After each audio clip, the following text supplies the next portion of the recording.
For fun, a millionaire invited a waitress and her son to his birthday party. On the day of the mahogany doors of courtroom 342 felt impossibly heavy as Charlotte Bennett pushed them open, her trembling fingers leaving momentary marks on the polished wood. The packed gallery fell silent, hundreds of eyes following her path to the witness stand. Under the harsh fluorescent lights, she could feel the weight of her secrets pressing down on her shoulders, heavier than any burden she'd ever carried. Marcus Reynolds, impeccable in his designer suit, sat at the plaintiff's table, his practiced smile never reaching his cold eyes. "Your Honor."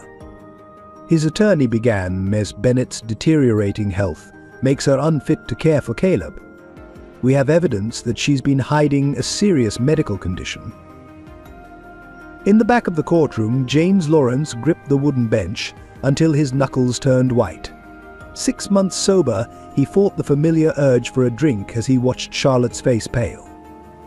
10-year-old Caleb, seated beside his court-appointed guardian, clutched his mother's old music notebook to his chest, his small fingers tracing the worn edges. "Ms. Bennett," Marcus's attorney continued, "isn't it true that you've been receiving chemotherapy treatments while continuing to work and care for your son, putting both your health and his well-being at risk?" The courtroom seemed to spin around Charlotte. She gripped the witness stand, willing her voice to remain steady. "I've never put Caleb at risk. Everything I've done." "Answer the question, Ms. Bennett. Have you or have you not been hiding your terminal diagnosis from your son and the court?" Before Charlotte could respond, a sharp pain shot through her chest. The fluorescent lights above began to blur and dance. She was vaguely aware of voices calling out, of chairs scraping against the floor, of Caleb's terrified cry of "Mom." As Charlotte's knees buckled, James leapt from his seat, pushing past the gallery gate. He caught her just before she hit the ground, cradling her head as she struggled to breathe. Through the chaos erupting around them, he heard Caleb's piano notebook hit the floor, pages scattering across the courtroom floor. One page floated to rest at Marcus's feet. He picked it up, his eyes widening as he recognized the handwriting on the musical score. It wasn't Charlotte's handwriting at all, it was Hannah's, his former piano teacher, James's late wife. "Your Honor," Marcus's voice cut through the commotion.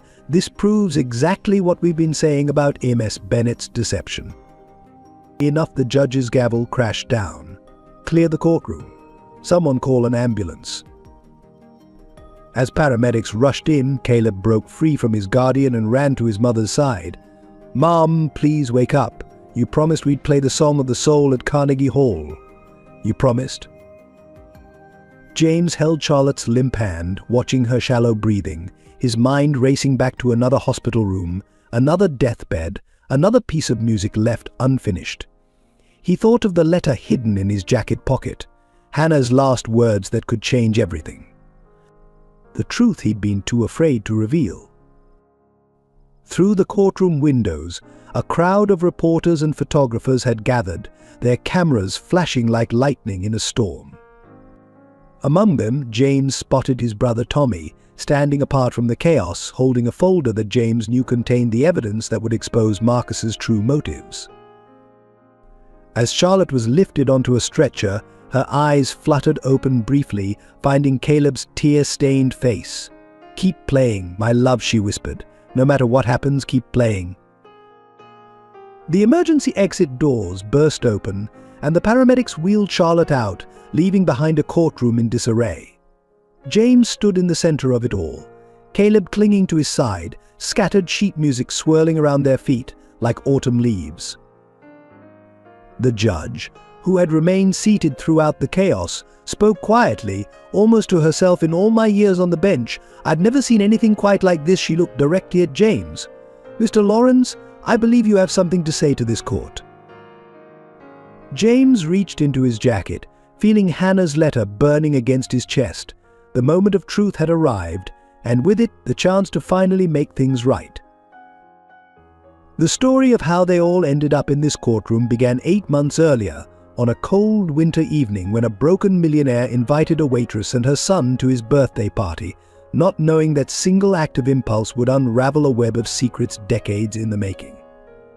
James Lawrence built his empire on perfect pitch and perfect timing. At 35, he had transformed from a working-class boy sharing a cramped apartment with his parents and younger brother Tommy into one of the music industry's most formidable figures. His company, Harmony Records, wasn't just a label, it was a kingdom where platinum records lined corridors like medieval tapestries, and Grammy Awards gathered dust on mahogany shelves. The story of his rise became industry legend. At 19, working as a piano tuner, James caught the ear of Hannah Mitchell, a renowned classical pianist who saw something special in the quiet young man who could detect a quarter-tone variation by ear. Hannah took him under her wing, teaching him not just about music but about the business behind it. Their mentorship blossomed into love, and their wedding 3 years later united two souls who shared an unshakable belief in the transformative power of music. With Hannah's guidance and his natural business acumen, James built Harmony Records from a small independent label into a global powerhouse. He had an uncanny ability to spot raw talent, to hear the potential in an unsigned artist that others missed. By 30, he had launched the careers of a dozen platinum-selling artists and revolutionized the way music was produced and distributed. The crown jewel of his empire was the Harmony Foundation, a non-profit organization dedicated to providing musical education to underprivileged children. It was Hannah's passion project, her way of ensuring that no talented child would be denied the opportunity to pursue their musical dreams due to financial constraints. The foundation established music schools in low-income neighborhoods, provided instruments to struggling public school programs, and offered scholarships to promising young musicians. But success came at a price. The more James's empire grew, the more time he spent in boardrooms instead of recording studios. The passionate young man who could talk for hours about chord progressions and arrangement techniques gradually transformed into a hard-driving executive more concerned with market share and profit margins.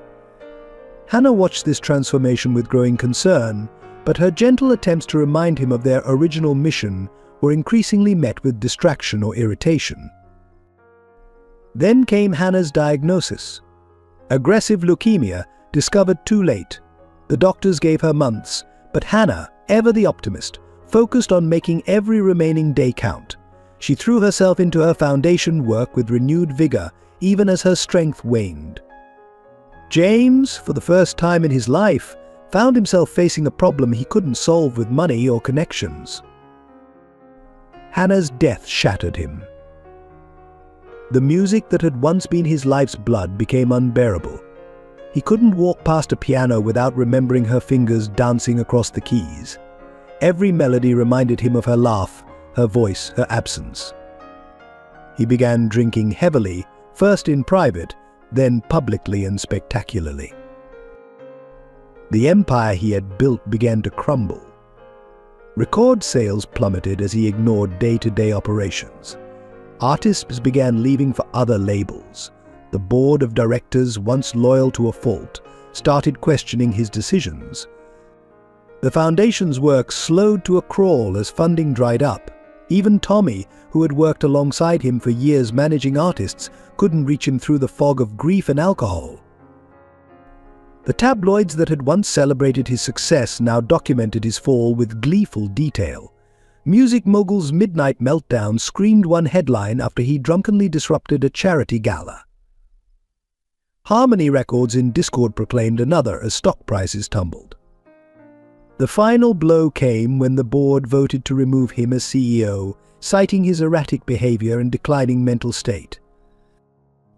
Within 2 years of Hannah's death, James Lawrence had lost nearly everything. The mansion they had shared was mortgaged to the hilt.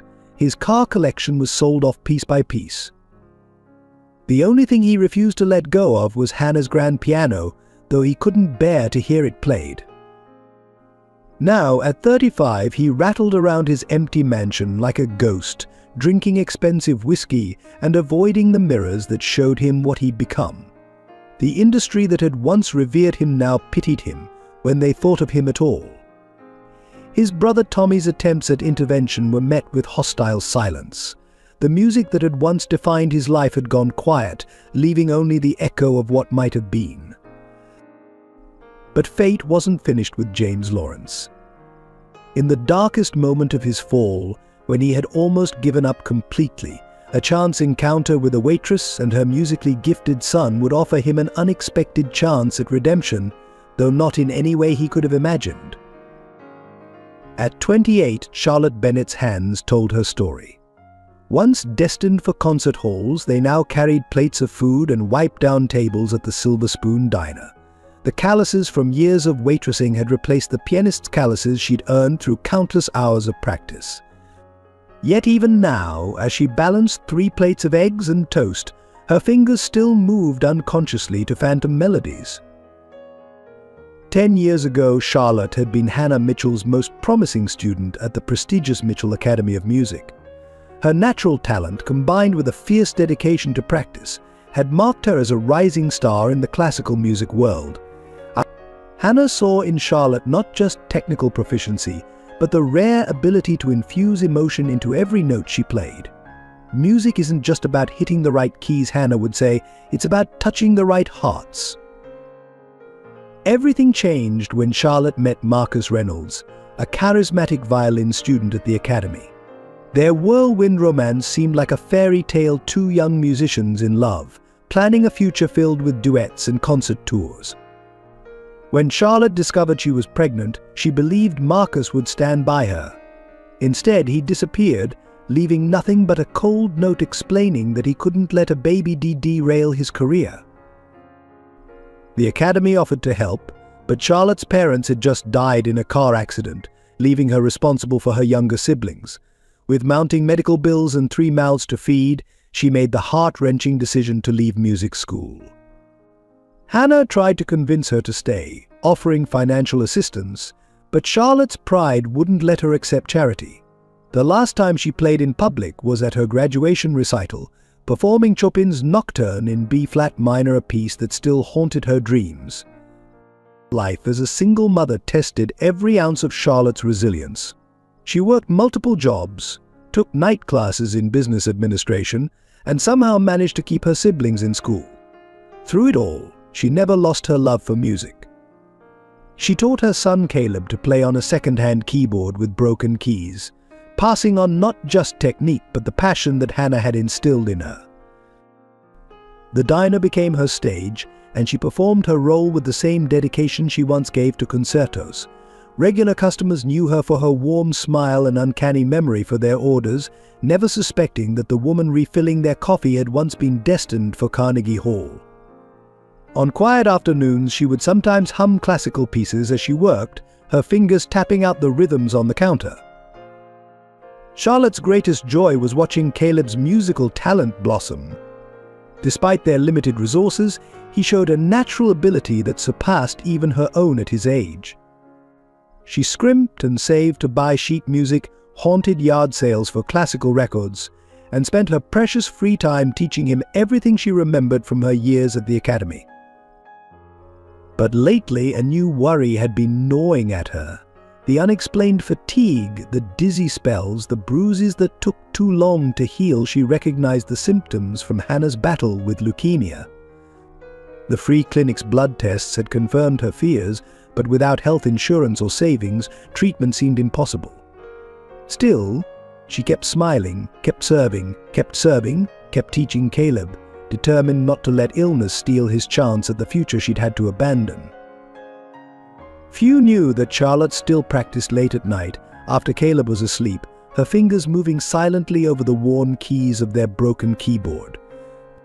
In these quiet moments, she would remember Hannah's words about music touching hearts, and pray that somehow, someday, Caleb would have the chances she'd lost. The irony wasn't lost on her that she now worked at the very restaurant where Hannah used to bring her students after recitals. Sometimes, when polishing the windows, she would catch a glimpse of her reflection and see the ghost of her younger self, sitting at that corner table, eyes shining with dreams of future glory. The same corner where, in a twist of fate, she would soon serve James Lawrence, not knowing that this encounter would set in motion events that would change all their lives forever. At 10 years old, Caleb Bennett lived in two worlds. In one, he was just another kid from the wrong side of the tracks, wearing second-hand clothes and dodging bullies on his way to school. In the other, he was a musical prodigy whose fingers could coax magic from even the most battered keyboard. His earliest memories were set to music, his mother's voice, singing lullabies, her hands guiding his tiny fingers across piano keys, the steady rhythm of her heartbeat as she held him close. While other children learned nursery rhymes, Caleb learned Bach. While they played video games, he practiced scales on their broken keyboard, imagining the silent keys into life through sheer force of will. The other kids at school didn't understand him. They mocked his worn clothes and his constant humming, the way his fingers tapped out rhythms on his desk during class. Piano boy, they called him, making it sound like an insult. But Caleb didn't care. In music, he found a language that made perfect sense, a world where being different was being special. His teachers recognized something extraordinary in him. Mrs. Anderson, his music teacher, often fought back tears when he played, amazed that such profound emotion could come from someone so young. She tried to convince the school board to buy a proper piano, but budget cuts left them with only a collection of recorders and tambourines. Still, Caleb made even these simple instruments sing. Despite their poverty, Caleb never felt deprived. His mother filled their tiny apartment with music and love. She worked extra shifts to buy him sheet music and spent her precious free hours teaching him everything she knew. He didn't understand why she sometimes cried when he mastered a particularly difficult piece, or why she would stare at old photographs of a grand piano in a beautiful concert hall. The broken keyboard became his closest friend. 6 keys didn't work at all, and 3 others stuck frequently, but Caleb learned to compose around these limitations. He wrote pieces that skipped the broken notes entirely, turning the instrument's flaws into features of his compositions. His mother called it making beauty from broken things, a lesson she had learned from someone named Hannah, though she rarely spoke about her. At night, when he was supposed to be sleeping, Caleb would often lie awake listening to his mother practice. Her fingers moved silently over the keyboard, not making a sound, but he could tell what she was playing just by watching her hands dance in the moonlight. Sometimes she would whisper names he didn't recognize: Chopin, Rachmaninoff, Hannah, and he wondered about the stories behind those names. School reports called him gifted but distracted. How could he focus on fractions when symphonies played in his head? Yet he maintained good grades, knowing how much his mother sacrificed for his education. He learned to hide his music sheets inside his textbooks, studying fingerings while pretending to read about colonial history. Recently, though, worry had begun to creep into his musical world. He noticed his mother's increasing fatigue, the way she winced when carrying heavy trays at work, how she thought he didn't see her trembling hands. He played louder and more beautifully, hoping somehow his music could heal whatever was wrong, just as it had always healed his own hurts. The song of the soul became his obsession, a piece his mother had taught him, though she never explained its origin. He practiced it relentlessly, determined to perfect it for her. There was something in the melody that seemed to reach beyond the notes themselves, telling a story he couldn't quite grasp but felt in his bones. Money was tight, but Caleb's dreams were boundless. He'd overheard his music teacher talking about scholarships and conservatories, words that painted pictures of grand concert halls and perfect pianos with all their keys intact. Every time he passed the music store downtown, he'd press his nose against the window, imagining his fingers on those gleaming keys. Little did he know that his next performance would take place on a very special piano, one that had belonged to a woman named Hannah Lawrence, in a mansion owned by a broken man who needed the healing power of music as much as Caleb needed a chance to play on a proper instrument. The song of his soul was about to find its true audience. The Song of the Soul wasn't just a piece of music, it was Hannah Lawrence's final gift to the world, though few knew its true significance. Composed during her last months of life, as cancer slowly claimed her body but not her spirit, the piece contained everything she had learned about love, loss, and the healing power of music. Hannah had written it in the sunroom of the Lawrence mansion, seated at her beloved Steinway grand piano, while James was away at business meetings. The melody came to her in fragments, like memories washing up on a shore. She wove into it echoes of her life's journey, her first piano lesson at age 6, the moment she fell in love with James, and most poignantly, the countless students whose lives she had touched through music. Among those students, Charlotte Bennett held a special place in Hannah's heart. She saw in the young pianist a reflection of herself, the same passion, the same understanding that music was more than just entertainment. When Charlotte abruptly left the academy, Hannah felt the loss deeply. She continued to follow Charlotte's life from afar, heartbreaking as she watched her former protege struggle as a single mother. The Song of the Soul contained a hidden message, written in the language of music that only her true students would understand. The main theme, with its haunting melody, was based on the exercises she had taught Charlotte. The bridge section incorporated the finger patterns unique to her teaching method. It was both a farewell and a legacy, a musical inheritance meant for those who could truly hear it. As her illness progressed, Hannah worked feverishly to complete the composition. Between chemotherapy sessions, she would sit at the piano, her once strong fingers growing weaker but her musical vision growing clearer. James, lost in his own grief and denial, didn't recognize that the piece was also a message to him, a reminder of why they had fallen in love, of the purpose that had driven their success.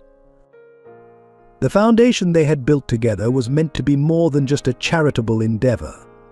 Hannah envisioned it as a way to ensure that music would continue to transform lives long after she was gone. She had plans for scholarship programs, community outreach, and a special fund for single parents struggling to provide musical education for their children. In her final weeks, Hannah made several recordings of the Song of the Soul, each slightly different, as if the piece itself was evolving with her remaining breaths. She also wrote letters to James, to her former students, and most surprisingly, to Charlotte's unborn son. These letters, along with the sheet music, were entrusted to the family lawyer with specific instructions about when they should be delivered. The piece itself was structurally complex yet emotionally straightforward. It began with a simple melody that anyone could understand, but as it developed, it revealed layers of meaning. The middle section contained what Hannah called the heart notes, a sequence so moving that it brought tears to the eyes of everyone who heard it played correctly. The finale was triumphant, but tinged with bittersweetness, like a perfect goodbye. After Hannah's death, James couldn't bear to hear the piece played. He had the piano locked away, the sheet music sealed in an envelope, and threw himself into destroying everything they had built together. But Hannah had known this might happen. She had prepared for it, setting in motion a plan that would bring healing not just to James, but to all those touched by her music. Unknown to James, Hannah had left one copy of the Song of the Soul with her oldest friend, who had secretly passed it on to Charlotte. This version contained marginal notes in Hannah's handwriting, explaining the deeper meanings behind each passage. When Charlotte taught it to young Caleb, she was unknowingly fulfilling part of Hannah's final wish that the music would find its way to those who needed it most. The true power of the Song of the Soul lay not just in its notes, but in its ability to bring people together. Hannah had composed it as a bridge between past and present, between loss and healing, between broken souls who needed to find their way back to music. In the years to come, this single piece would weave together the lives of James, Charlotte, and Caleb in ways that none of them could have imagined. The Silver Spoon Diner wasn't James Lawrence's usual haunt. On any other day, he wouldn't be caught dead in a place with plastic-covered menus and coffee that cost less than his imported silk socks. But on this particular afternoon, 3 days before his 36th birthday, it was the only establishment within stumbling distance that would serve him another drink. The once immaculate James Lawrence sat at the counter, his designer suit wrinkled, his tie loose around his neck. A half-empty glass of whiskey trembled in his hand, leaving rings on the worn formica surface. Through the haze of alcohol, he watched the waitress moving between tables with practiced efficiency. Something about her seemed familiar, like a melody heard in a dream. Charlotte recognized him immediately. How could she not? His face had been splashed across every music industry magazine, first celebrating his success, then documenting his spectacular fall. Hannah's husband, her former teacher's widow. She took a deep breath and approached him with professional detachment. "Can I get you anything else, sir?" she asked, deliberately avoiding his name. James looked up, his bloodshot eyes struggling to focus. For a moment, something flickered in his expression, a ghost of recognition quickly buried under layers of grief and bourbon. "You're one of them, aren't you?" He slurred, gesturing vaguely with his glass. "One of Hannah's precious students." Charlotte's hand tightened on her order pad. "Would you like some coffee, Mr. Lawrence? We're actually closing soon." "Coffee?" he laughed bitterly. "What I'd like is for everyone to stop looking at me like I'm some kind of cautionary tale." Like they understand, he reached for the whiskey bottle beside him, but his unsteady hand knocked it over instead. The bottle rolled off the counter, shattering on the floor. Charlotte moved quickly, grabbing a towel and kneeling to clean up the mess. As she gathered the broken glass, she began humming unconsciously an old practice technique Hannah had taught her for staying focused. The melody caught James's attention, cutting through his alcoholic fog. "That tune," he said, his voice suddenly sharp. "Where did you learn that?" Before Charlotte could answer, the kitchen door swung open and Caleb burst out, still wearing his school backpack. "Mom, Mrs. Anderson said I could use the school piano tomorrow during lunch. I've almost got the middle section of." He stopped short, seeing the broken glass and his mother on her knees. James stared at the boy, then back at Charlotte. The resemblance to Hannah's teaching style and Caleb's excited chatter about music was unmistakable. In his drunken state, an idea began to form, brilliant and terrible in equal measure. "You'll come to my birthday party," he announced abruptly, pulling out his wallet and scattering business cards across the counter. "Both of you. Saturday night. There's a piano, Hannah's piano. Hasn't been played since." He trailed off, pain crossing his face. Charlotte stood up, broken glass carefully wrapped in the towel. "Mr. Lawrence, I don't think." "I insist," he cut her off, pushing a card toward her. "Consider it a command performance. The great James Lawrence wants to hear what Hannah saw in you." His tone was mocking, but there was something else beneath it, a desperate loneliness that made Charlotte's heart ache despite herself.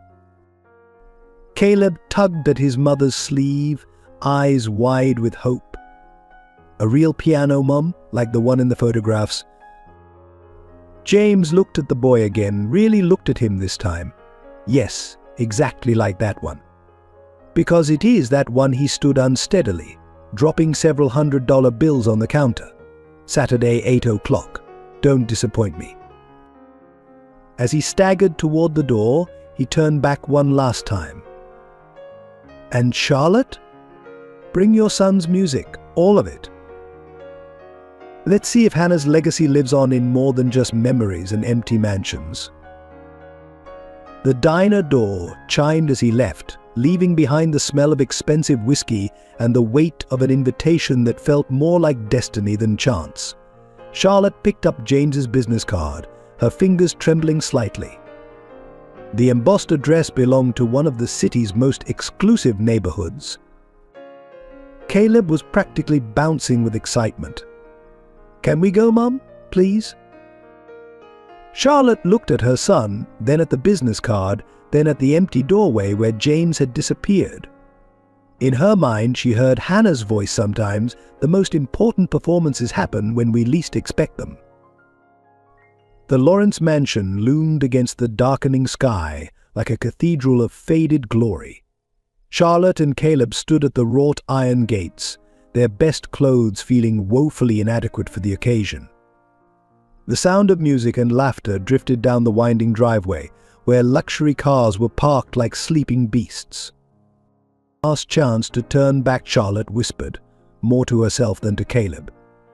She'd spent their last few dollars on a second-hand dress and had pressed Caleb's school uniform until it could pass for formal wear.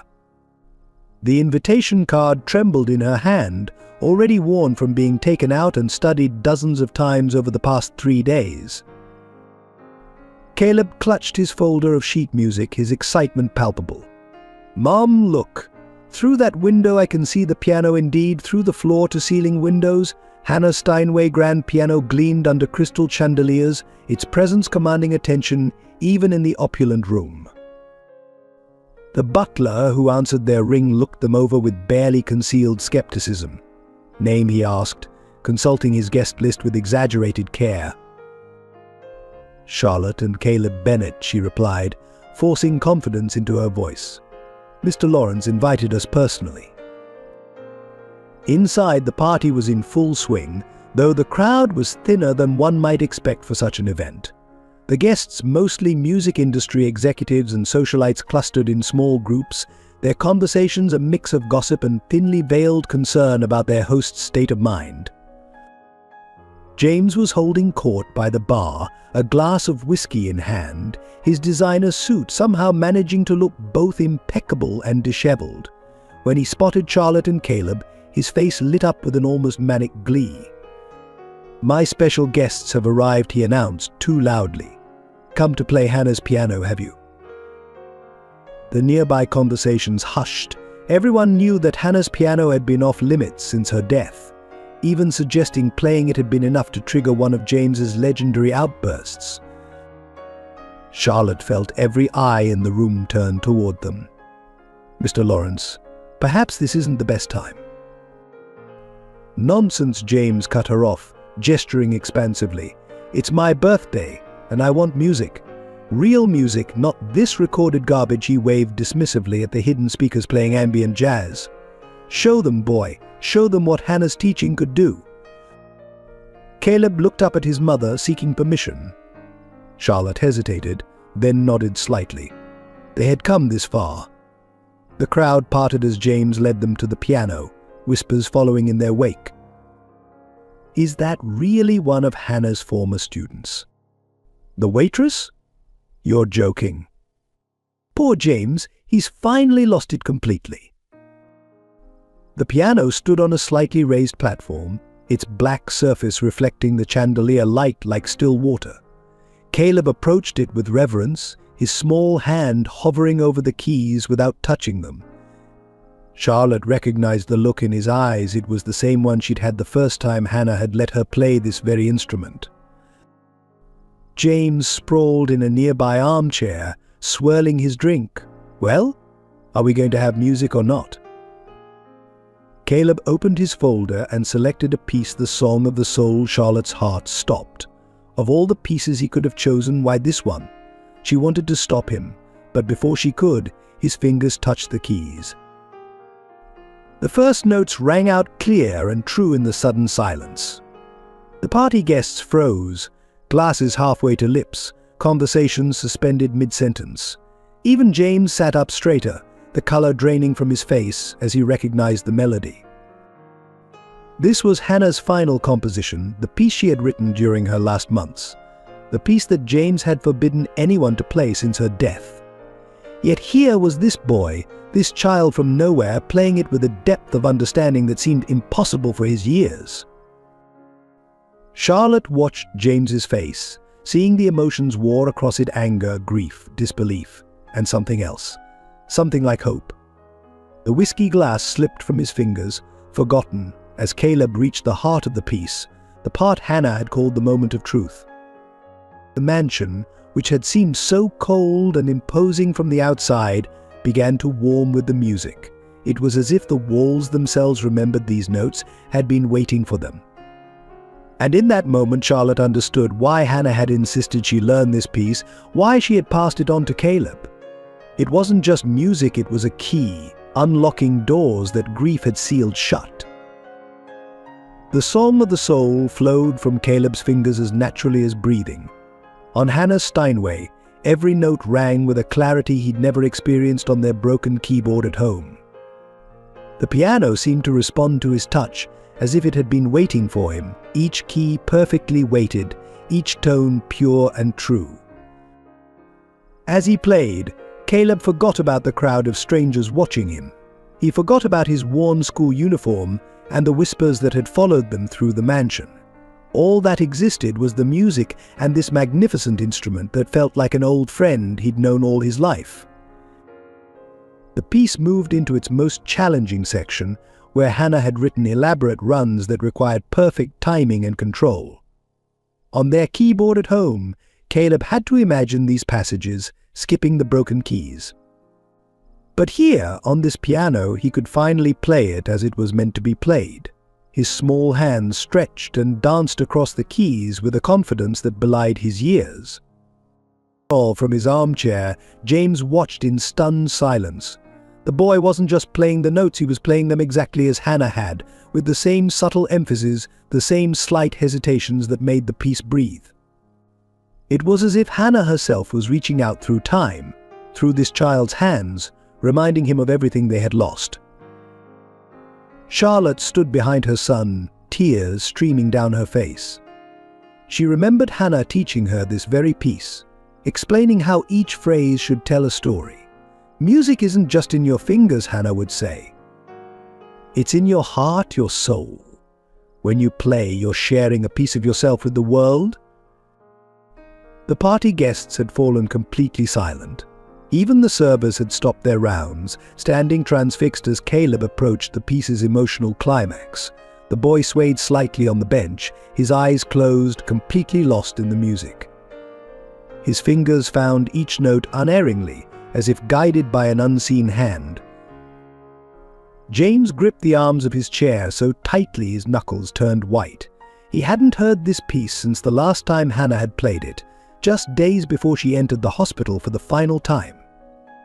He had locked the sheet music away, unable to bear the thought of anyone else touching these notes that held so much of his wife's soul. As Caleb played the final section, something extraordinary happened. The mansion, which had felt cold and empty for so long, seemed to fill with warmth. The crystal chandeliers caught the last rays of sunset, scattering light like diamonds across the walls. For a moment, it was as if the house itself was coming back to life. The final notes hung in the air like a question waiting to be answered. Caleb opened his eyes, looking first at his mother, then shyly at James. The silence that followed was profound, heavy with meaning and memory. Then someone began to applaud. The spell broke, and the room erupted in thunderous applause. Women wiped tears from their eyes, trying not to smudge their expensive makeup. Hard-faced executives who had come expecting another display of James's decline found themselves deeply moved. But James didn't applaud. He sat frozen in his chair, staring at Caleb as if seeing a ghost. "Who taught you?" he finally managed to ask, his voice hoarse. "Who taught you to play it that way?" Caleb looked at his mother uncertainly. Charlotte stepped forward, her voice soft but steady. "I did, Mr. Lawrence. Hannah taught me, and I taught Caleb. She always said this piece was special, that it needed to be passed on to someone who could understand its heart." James stood up abruptly, swaying slightly. He walked to the piano, his fingers trailing along its polished surface. "Hannah used to say that music finds its way to those who need it most," he said, almost to himself. Then he looked at Caleb with new eyes. "Play it again." And so Caleb played it again, this time with James standing by the piano, watching the boy's hands move across the keys his wife had loved so much. As the music filled the mansion once more, something shifted in the atmosphere. It was as if a door long locked had finally begun to open, letting in the first breath of fresh air in years. As Caleb's second performance of the Song of the Soul drew to a close, Charlotte felt a familiar wave of dizziness wash over her. She gripped the piano for support, and without thinking, her fingers found their place on the keys beside her son's. Before she knew what she was doing, she had joined him in playing. The party guests gasped collectively as mother and son began to perform together. Charlotte's years of waitressing had left her hands rougher, but muscle memory took over. The piece transformed into a duet, with Caleb's pure, innocent interpretation weaving perfectly with Charlotte's more mature, emotional style. But among the guests, Noah Chen, James's oldest friend, and a renowned music producer, pushed his way forward. He watched intently as Charlotte and Caleb played, his trained ear recognizing something extraordinary in their natural synchronization. This wasn't just a performance, it was raw emotion translated into music. James stood transfixed. In Charlotte's playing, he heard echoes of Hannah's teaching, but there was something else too, a depth of feeling that came from struggle and sacrifice. The combination of mother and son at the piano stirred memories he'd tried to drown in whiskey. Hannah teaching her students, her passion for nurturing young talent, her dream of making music accessible to everyone. As they reached the piece's emotional peak, Charlotte's hands began to tremble. The room started to spin, but she forced herself to continue. She couldn't stop now, not when she finally had the chance to play this piece on Hannah's piano, to show her son what music could really be. Caleb sensed his mother's distress and instinctively adjusted his playing to support hers. Their performance became more than just a duet, it became a conversation between generations, between teacher and student, between past and present. The music spoke of loss and hope, of dreams deferred but not forgotten. In the front row, an elderly man dabbed at his eyes with a handkerchief. It was Mr. Patterson, Hannah's first piano teacher, who had come to pay his respects to his former student's widower. He whispered to those nearby, "This is what Hannah always said music should be. Not just notes on a page, but life itself." The final movement approached, and Charlotte gathered her remaining strength. Her vision blurred, but her fingers remained true. Together, she and Caleb brought the piece to its conclusion, the last notes resonating through the mansion like a prayer. The silence that followed was absolute. Then James did something no one had seen him do since Hannah's death. He wept openly. Not the angry tears of grief that had marked the past 2 years, but tears of recognition, of awakening. Noah was the first to break the spell. "James," he said urgently, "do you realize what we just witnessed? This is what Hannah was trying to create with the foundation: real talent, real passion, passing from one generation to the next." James wiped his eyes, looking at Charlotte and Caleb as if seeing them clearly for the first time. "Where did you learn the duet arrangement?" he asked. "Hannah never wrote one." "We didn't," Charlotte admitted, still steadying herself against the piano. "It just happened. Hannah always said music speaks clearest when it comes from the heart." Caleb beamed up at his mother, oblivious to the profound impact of their performance. "Mom, did you see? All the keys work. And the pedals are so smooth and the sound is so big, and..." His excited chatter was cut short as Charlotte swayed dangerously. James moved with surprising speed for a man who'd been drinking all evening, catching her arm before she could fall. "Mrs. Bennet? Charlotte? Are you all right?" Noah was already pulling out his phone to call for help, but Charlotte waved him off. "I'm fine," she insisted. "Just overwhelmed. It's been a long time since I played on a real piano." But James saw something in her face that was terrifyingly familiar, the same look Hannah had worn in the early days of her illness, when she was trying to hide her symptoms. Before he could press further, Noah stepped forward with an announcement that would change everything. "Ladies and gentlemen," he called out, his voice carrying authority born from years in the music industry, "I believe we've just witnessed something extraordinary. And if James agrees, I think it's time for Harmony Records to make its grand return with a very special debut album." The hospital corridor seemed endless as Charlotte followed Dr. Sarah Reynolds to her office. The morning after James's birthday party, she had finally collapsed at work, unable to hide her symptoms any longer. Now, 3 days of tests later, she sat in a leather chair that felt too soft, too expensive, facing a desk with test results she already feared she understood. The blood work and bone marrow biopsy confirm our initial suspicions, Ms. Bennett. Dr. Reynolds began gently. You have acute myeloid leukemia, the same type that she hesitated, checking her notes. The same type that Hannah Lawrence had. Charlotte felt the room tilt slightly. Of course it would be the same type. The universe, it seemed, had a cruel sense of irony. How long, she asked, surprising herself with the steadiness of her voice. Without treatment, maybe 6 months. With aggressive chemotherapy, we might extend that to 2 years, possibly more. There are some promising clinical trials. And the cost. Charlotte interrupted. She didn't have health insurance. The diner's owner had promised to add her to their plan next year, but next year suddenly seemed very far away. Dr. Reynolds shuffled through some papers, quoting figures that made Charlotte's heart sink. Even the most basic treatment plan would cost more than she could earn in 5 years of waiting tables. The clinical trials were even further out of reach, requiring extended hospital stays that would make working impossible. There are financial assistance programs, the doctor offered, seeing Charlotte's expression, and given your connection to Hannah Lawrence, perhaps. No, Charlotte cut her off firmly. James Lawrence has done enough already. He and Noah are giving Caleb a chance at a music career. I won't complicate that with this. She straightened in her chair, years of hiding her struggles behind a waitress's smile coming to her aid. What matters now is making the most of the time I have. Dr. Reynolds leaned forward, her professional detachment softening. Ms. Bennett, Caleb needs his mother. You have to think about. I am thinking about Caleb. Charlotte interrupted. Every second of every day I think about Caleb. That's why no one can know about this. Not James, not Noah, and especially not Caleb. We have recording sessions scheduled, his first real chance at the life he deserves. I won't let this disease take that away from him too.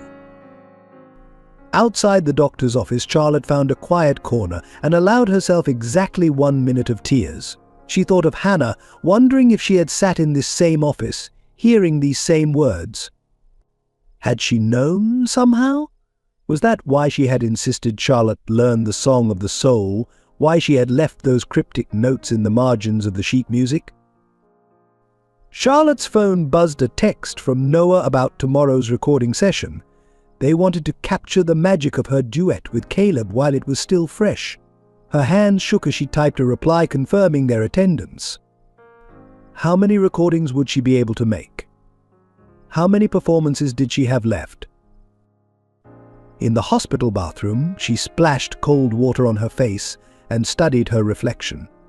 The signs were there if you knew to look: the pallor beneath her makeup, the shadows under her eyes, the slight tremor in her hands.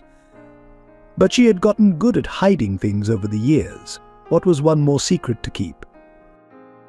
The taxi ride home was a blur of calculations. She could sell their old keyboard, cut back on groceries even further, maybe pick up some early morning cleaning jobs before the diner. Every dollar she could save would go into an account for Caleb. The advance from Harmony Records would help, but it had to last, had to give Caleb a foundation for after. She couldn't finish the thought. At home, Caleb was practicing on their broken keyboard, his fingers skipping over the dead keys with practiced ease. He looked up when she entered, his face glowing with excitement. "Mom, Noah sent over some new arrangements for us to try. And guess what? James called. He wants us to use Hannah's piano for practice whenever we want." Charlotte forced a smile, hanging onto the doorframe for support. "That's wonderful, sweetheart." She watched him play, memorizing every detail, the way his brow furrowed in concentration, the slight tilt of his head when he was particularly pleased with a passage, the pure joy radiating from him when the music flowed just right. Mum, Caleb's voice snapped her back to the present. "Are you okay? You look tired." "Just a long day at work," she lied, moving to sit beside him on the piano bench. "Show me what you're working on." As Caleb launched into his new piece, Charlotte silently made a vow. She would use whatever time she had left to prepare him, not just musically but for life. She would record their duets, write down every lesson Hannah had taught her, create a legacy of love and music that would sustain him after she was gone. The irony wasn't lost on her that she now shared another connection with Hannah. They were both racing against time to leave something meaningful behind. But where Hannah had wealth and resources to ensure her legacy, Charlotte had only her love for Caleb and her music. It would have to be enough. The accident happened during their third recording session at Harmony Studios. Caleb had been practicing relentlessly, determined to make every take perfect. The Song of the Soul had evolved into something even more beautiful under Noah's guidance, with orchestral arrangements that made it soar. No one saw exactly how it happened. One moment, Caleb was rushing between the recording booth and the break room, his arms full of sheet music. The next, there was a crash, a cry of pain, and the sickening sound of something heavy hitting flesh and bone. A fallen equipment rack had caught his right hand, crushing it against the wall. The world seemed to move in slow motion for Charlotte as she ran to her son. Caleb's face was white with shock, his right hand already swelling grotesquely. Blood trickled from where the metal had torn his skin. But worse than the blood, worse than the obvious deformity of his fingers, was the look of pure terror in his eyes. "Mom," he whispered, "I can't feel my fingers." The emergency room was a blur of activity. X-rays revealed the devastating extent of the damage: multiple fractures in his right hand, severe trauma to the delicate bones of his fingers, and potential nerve damage that could take months to assess. The orthopedic surgeon's words fell like hammer blows. "The bones will heal," Dr. Matthews explained, his face grave as he showed them the X-rays. "But I have to be honest, with injuries this complex, especially in a pianist's hand, full recovery of fine motor control is uncertain. The nerve damage alone." Charlotte felt the room spin. She gripped the edge of the consultation desk, fighting both nausea from her hidden illness and the crushing weight of this new catastrophe. What are our options? The surgery would be complex, requiring specialists in microsurgery and hand reconstruction. The recovery would be longer, still months of healing followed by intensive physical therapy. And even then, there were no guarantees. The timing couldn't have been worse. The record label was expecting their album in 3 months, and the advance money was already being used for living expenses and Charlotte's secret treatments. In the recovery room, Caleb lay sedated, his bandaged hand elevated on pillows. Charlotte sat beside him, her own hands shaking as she smoothed his hair. The sight of his injured hand, so small, so vulnerable under its wrappings, broke something inside her. These hands that had brought Hannah's music back to life, that had touched hearts and opened doors, now lay useless. Noah arrived at the hospital with James in tow. They found Charlotte in the hallway, trying to hide her tears behind a coffee cup. James took one look at her face and understood he had worn that same expression of helpless anguish watching Hannah slip away. "Whatever it costs," James said without preamble, "whatever specialists we need, whatever therapy it takes, it's covered. No arguments, Charlotte. This isn't charity. This is what Hannah would have wanted." Noah nodded in agreement. "The label will wait. Music isn't going anywhere. Right now, Caleb's recovery is all that matters." But when Caleb woke, his first words shattered their hearts. "I've ruined everything," he sobbed. "The album, Mom's chance at playing again, all of it. I'm sorry. I'm so sorry." Charlotte gathered him carefully in her arms, mindful of his injury. "Listen to me, Caleb Bennett. You haven't ruined anything. Music isn't just in your hands, it's in your heart, your soul. We'll find a way. We always do." That night, after Caleb had finally fallen asleep, Charlotte sat in the hospital room, listening to the steady beep of monitors. Her own body ached with fatigue and the effects of her hidden chemotherapy, but she couldn't rest. She took out her phone and began researching alternative music therapies, adaptive instruments, anything that might help her son find his way back to music. As she scrolled through articles, a memory surfaced Hannah teaching her to play left-handed passages during a bout of tendinitis. "Music finds a way," Hannah had said. "Sometimes we just have to learn to listen differently." Charlotte looked at her sleeping son, at the bandaged hand that had brought so much beauty into the world. They had 3 battles to fight now: Caleb's recovery, her illness, and time itself. But looking at Caleb's peaceful face, she made a decision. Her own condition would remain her secret, but every ounce of strength she had left would go into helping him heal. In the dim light of the hospital room, she began to hum softly, not the song of the soul, but a simpler melody, a lullaby she had sung to him as a baby.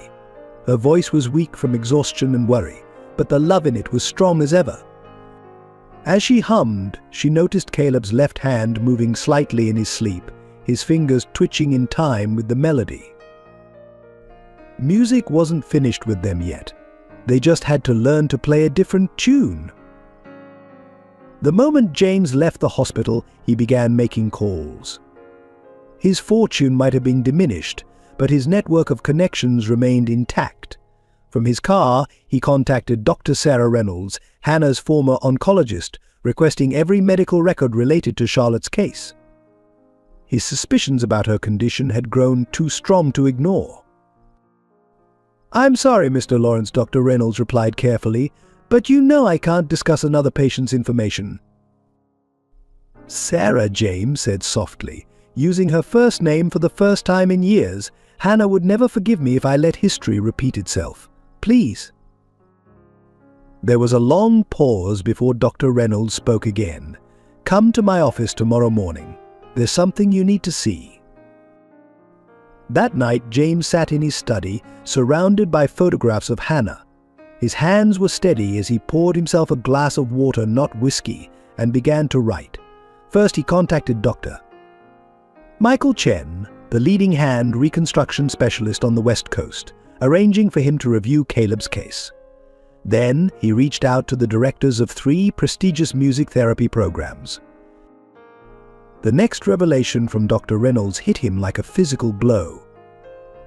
Charlotte's cancer was indeed identical to Hannah's, and she was refusing treatment to save money for Caleb's hand surgery. History wasn't just repeating itself, it was mocking them. James spent the next week orchestrating an elaborate plan. He established an anonymous donor fund at the hospital, ensuring both Charlotte's treatments and Caleb's surgery would be fully covered. Through carefully worded legal documents, he made it impossible for Charlotte to trace the source of the funding. "You're different," Noah observed, watching James work tirelessly on his laptop during their daily hospital visits. "This isn't just about guilt or obligation anymore, is it?" James paused, considering. "Hannah always said music saves us in unexpected ways. Maybe this is how it's saving me." He arranged for a specialized piano to be delivered to Caleb's hospital room, one designed for patients relearning motor skills. The keys could be adjusted for sensitivity, allowing even the weakest touch to produce sound. Along with it came a library of music specifically arranged for left-hand practice. But James's most significant intervention came in response to Charlotte's deteriorating condition. He noticed her struggling to hide her symptoms during her visits to Caleb, saw the same signs he had missed in Hannah until it was too late. This time he wouldn't stand by helplessly. And through his remaining contacts in the pharmaceutical industry, James located a promising clinical trial for a new leukemia treatment. He pulled strings, called in favors, and somehow managed to get Charlotte's name added to the trial list. The paperwork would arrive as if by miracle, presenting the opportunity as a random selection. "Why are you doing all this?" Tommy asked during one of their reconciliation dinners. "You barely know them." James touched the piano key pendant he'd begun wearing Hannah's last gift to him. "Because 20 years ago, Hannah saw something in a young piano tuner that no one else did.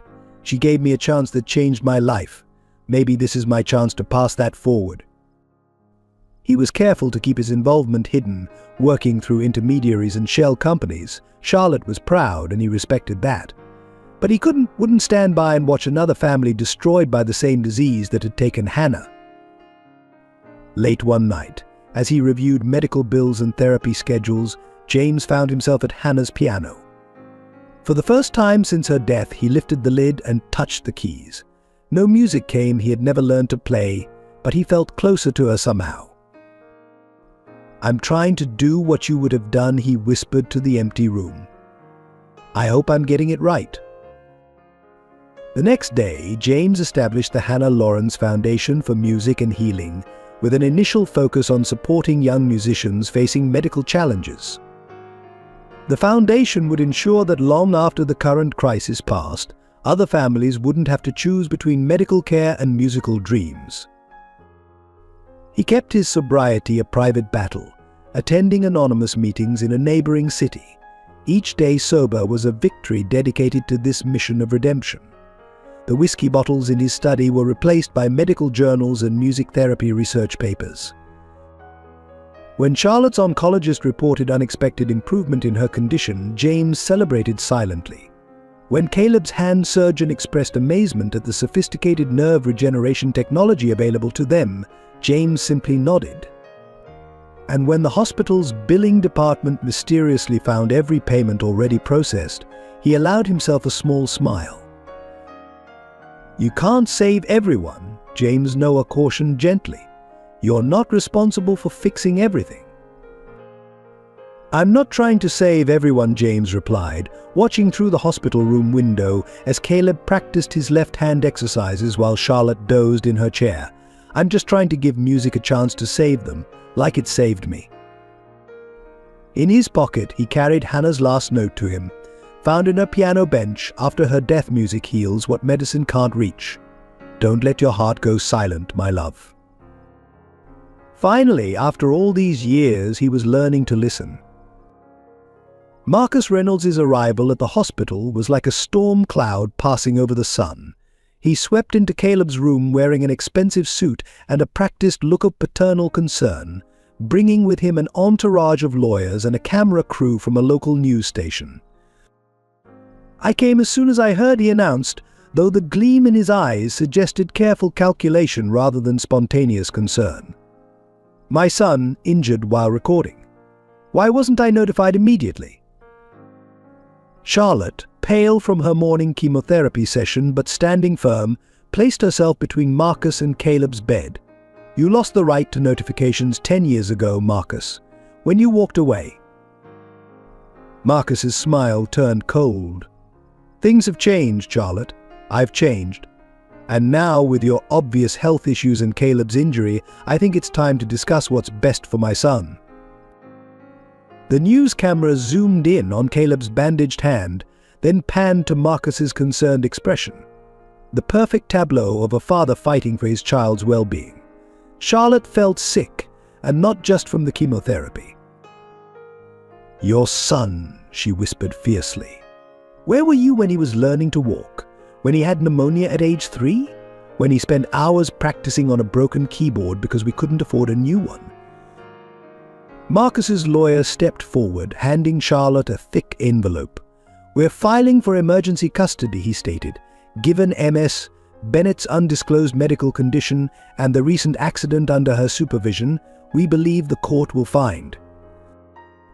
"Get out," the voice came from the doorway, where James stood with Tommy and Noah flanking him. His tone was quiet but carried the weight of someone used to being obeyed. "Now, before I have security remove you and your cameras." Marcus turned, his practiced smile widening. "James Lawrence, I was hoping to meet you. Tell me, how does it feel to be exploiting a dying woman and an injured child for your record label's comeback?" The camera swung toward James, but Tommy stepped in front of it. "This is a private medical facility," he stated. "You're filming without permission. Leave voluntarily, or we'll involve the police." After Marcus and his entourage departed, Charlotte collapsed into a chair, shaking. Caleb, who had remained silent throughout the confrontation, finally spoke. "Mom, what did he mean about your medical condition?" Before Charlotte could respond, James intervened. "Your mother is tired, Caleb. She's been taking care of you round the clock. Why don't you show me that left-hand piece you've been practicing?" Later, in the hospital corridor, James confronted Charlotte. "You have to tell him everything. About your illness, about Marcus's history. Caleb deserves to know the truth." "I can't," Charlotte whispered. "Not yet. He needs to focus on his recovery, on his music." "Music won't matter if he loses you," James countered, then softened his tone. "Let me help. My lawyers." "No," Charlotte interrupted. "I won't have Caleb's life turned into a media circus. Marcus will use the publicity to pressure us, to paint himself as the concerned father fighting against a sick mother and a disgraced music mogul." That night, Marcus's interview aired on local news. He painted a compelling picture: the reformed father, successful and stable, fighting to protect his gifted son from a mother hiding her terminal illness and a former alcoholic exploiting young talent. The next morning, more reporters appeared at the hospital. Social media exploded with opinions. Old photos surfaced of Marcus attending Hannah's master classes, suggesting a deeper connection to the story that even Charlotte hadn't known about. James watched the coverage with growing anger, recognizing the sophisticated PR campaign for what it was.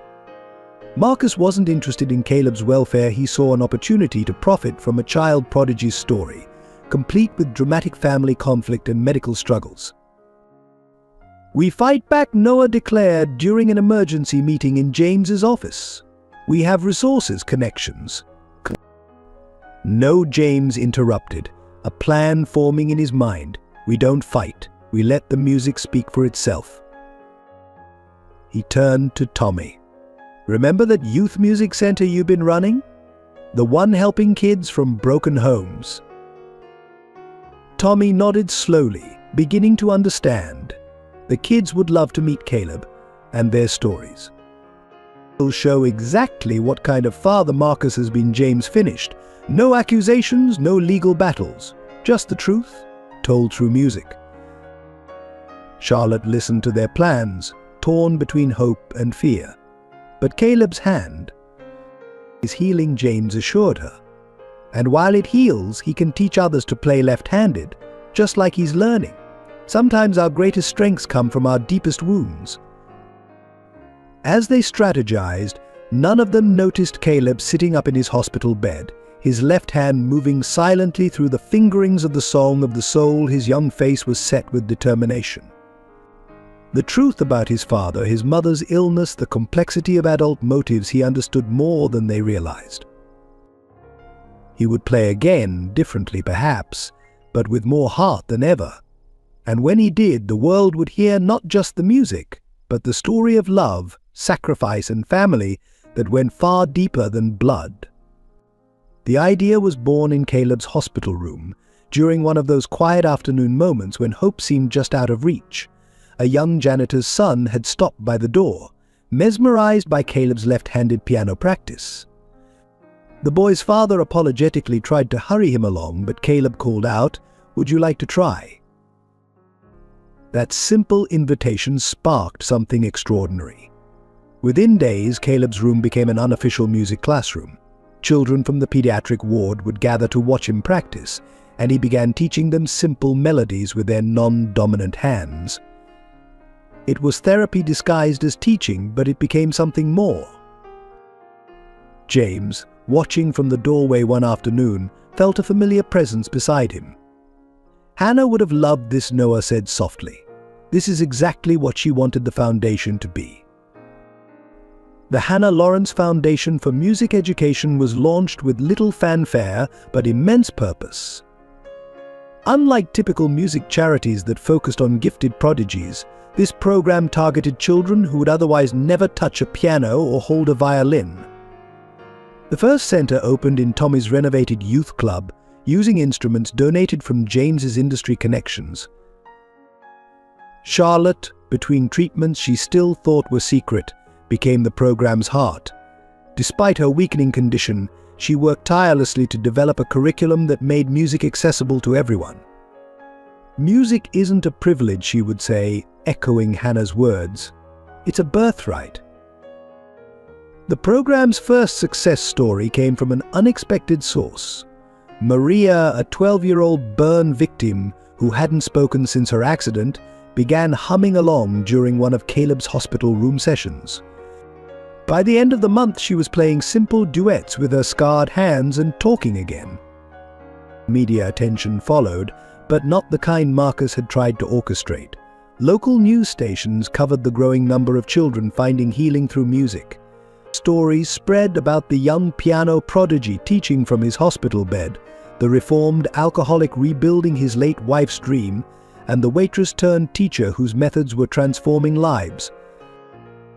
The campaign gained momentum when professional musicians began volunteering their time.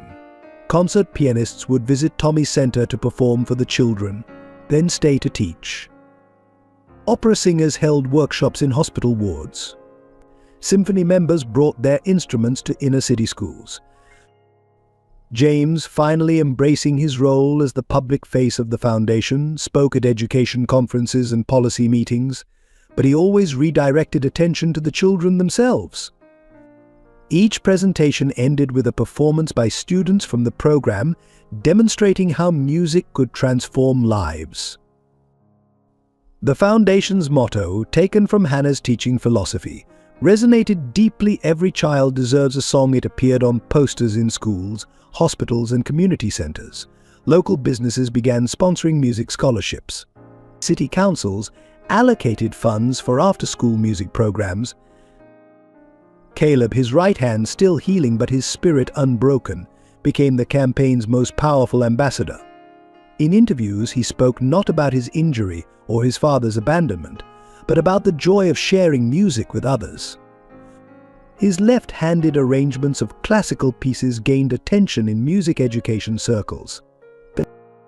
Charlotte watched it all with a mixture of pride and urgency, knowing her time was limited. She worked with Noah to record instructional videos, preserving her teaching methods for future generations. Between takes, she would rest in James's office, too exhausted to pretend she wasn't ill. The campaign reached a turning point when a video of Caleb teaching a group of disabled veterans went viral. These tough men learning to play with prosthetic limbs or injured hands brought national attention to the healing power of music.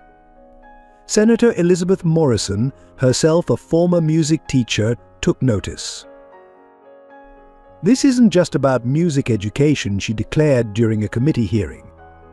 "This is about healing our communities, one note at a time." Funding bills were introduced. Debate began about mandatory music education in public schools. The Hannah Lawrence Foundation was held up as a model of what could be achieved when the arts were made accessible to all. But the campaign's true impact was measured in smaller moments: a homeless teenager finding purpose in violin lessons, a grief-stricken child smiling for the first time at a piano, a veteran with PTSD rediscovering peace through music. In the midst of it all, James kept a secret folder of letters, testimonials from families whose lives had been changed by the program. He would read them late at night, when doubts crept in, reminding himself that this was Hannah's true legacy. One evening, as Charlotte watched Caleb teach a young girl with cerebral palsy to play a simple melody, she understood what Hannah had known all along. Music wasn't just about performance or perfection, it was about connection, healing, and hope. The campaign was more than a charity or an education initiative.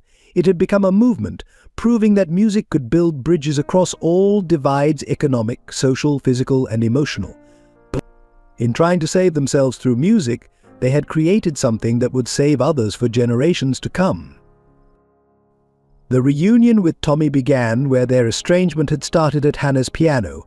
James found his younger brother sitting there one evening after the foundation's board meeting, his fingers hovering over the keys but not touching them. "You still can't play either?" her Tommy asked without turning around. The question hung in the air, heavy with a decade of unspoken words. James moved closer, noticing the worn NA medallion hanging from Tommy's neck 5 years sober. Another thing he'd missed while drowning in his own grief and addiction. I never could, he admitted. Hannah tried to teach me, but you were too busy building an empire. There was no accusation in Tommy's voice, just tired acknowledgement, while I was busy destroying myself. The brothers stood in silence, remembering the night that had torn them apart. Tommy, high and desperate, had tried to sell Hannah's favorite violin for drug money. James, enraged, had thrown him out, cutting off all contact. 2 weeks later, Hannah was diagnosed with leukemia, and the chance for reconciliation was buried under grief and regret. I found my redemption in teaching music to broken kids, Tommy said finally. Seemed fitting, since music was what we lost when we lost each other. What's your excuse for finally getting sober? James touched the piano's polished surface, thinking of Caleb playing the Song of the Soul that first night. I heard Hannah's music again, in the most unexpected way. Tommy nodded, understanding. The boy plays like she did. And Charlotte. She has Hannah's heart for teaching, he paused. I've been running my music center for 3 years, 2 blocks from your office. The revelation hit James like a physical blow. He'd been so consumed by his own downfall that he'd missed his brother's resurrection. Tommy, Save it, Tommy interrupted, but gently. We both messed up. The question is, what do we do now? The answer came in the form of a project merging Tommy's grassroots music center with the Hannah Lawrence Foundation. Together, they began building something that honored both Hannah's vision and their shared path to redemption. Working side by side, the brothers slowly rebuilt their relationship. Tommy's experience with addiction helped James navigate his own recovery. James's business acumen helped expand Tommy's community programs. They discovered that their broken pieces fit together in ways they hadn't before. Late one night, after a particularly successful foundation event, Tommy confessed something to James. I used to hate Hannah's music, he said. Not because of her, but because it seemed to take you away from being my brother. Now I understand it wasn't the music that separated us. It was our own demons. James remembered how Hannah used to insist that they include Tommy in their dinner parties, even when his addiction made him unpredictable. She'd seen something in him that James had been too angry to notice. She never gave up on either of us, James replied, even when we gave up on each other. The breakthrough came during a benefit concert for the foundation. Tommy had arranged for his students' kids from broken homes and tough backgrounds to perform alongside Caleb. Watching his brother guide these young musicians with patience and understanding, James finally saw him clearly not as the addict who had betrayed him, but as the teacher Hannah had always believed he could become. After the performance, James found Tommy in the empty auditorium, crying silently. Without words, he sat beside his brother, and for the first time since childhood, they leaned on each other, letting years of pain and regret wash away in shared tears. That night, they made plans to expand the foundation's reach. Tommy's approach to teaching troubled youth would become a cornerstone of their programs. James's connections would open doors that had been closed to Tommy's students. Together, they would build the legacy that Hannah had envisioned. She'd be proud of us, Tommy said as they locked up the auditorium. Not for the foundation or the success, but for finding our way back to being brothers. James looked at his younger brother, really looked at him, and saw not the mistakes of the past, but the strength of the present. We're not just brothers, he replied. We're partners in this, equal partners. The next day, James had the foundation's legal documents amended, making Tommy co-director with equal authority. When he presented the papers, Tommy stared at them in disbelief. Are you sure? Hannah always said music heals what words can't reach, James answered. Maybe it's time we both stopped talking and started listening. Charlotte had become an expert at hiding. She scheduled chemotherapy sessions during Caleb's physical therapy appointments, explaining her absence as foundation meetings. She learned to time her medication so the worst side effects hit at night when no one was watching. Every morning, she applied makeup with surgical precision to hide the pallor of her skin and the dark circles under her eyes. But some things were harder to conceal. Her hands, once strong enough to carry heavy trays and play for hours, now trembled when she tried to demonstrate piano techniques. Her voice, which had always carried clearly across a classroom, grew weaker with each passing week. She took to recording her teaching sessions, claiming it was for the Foundation's archives when really it was because she feared running out of time to pass on everything she knew. The clinical trial that had mysteriously accepted her was working, but slowly. Dr. Reynolds warned her that the cancer was aggressive, fighting back against every small victory. Still, Charlotte refused to slow down. She had calculations written in a small notebook: Caleb's age, the minimum years needed to secure his future, the milestones she desperately wanted to witness.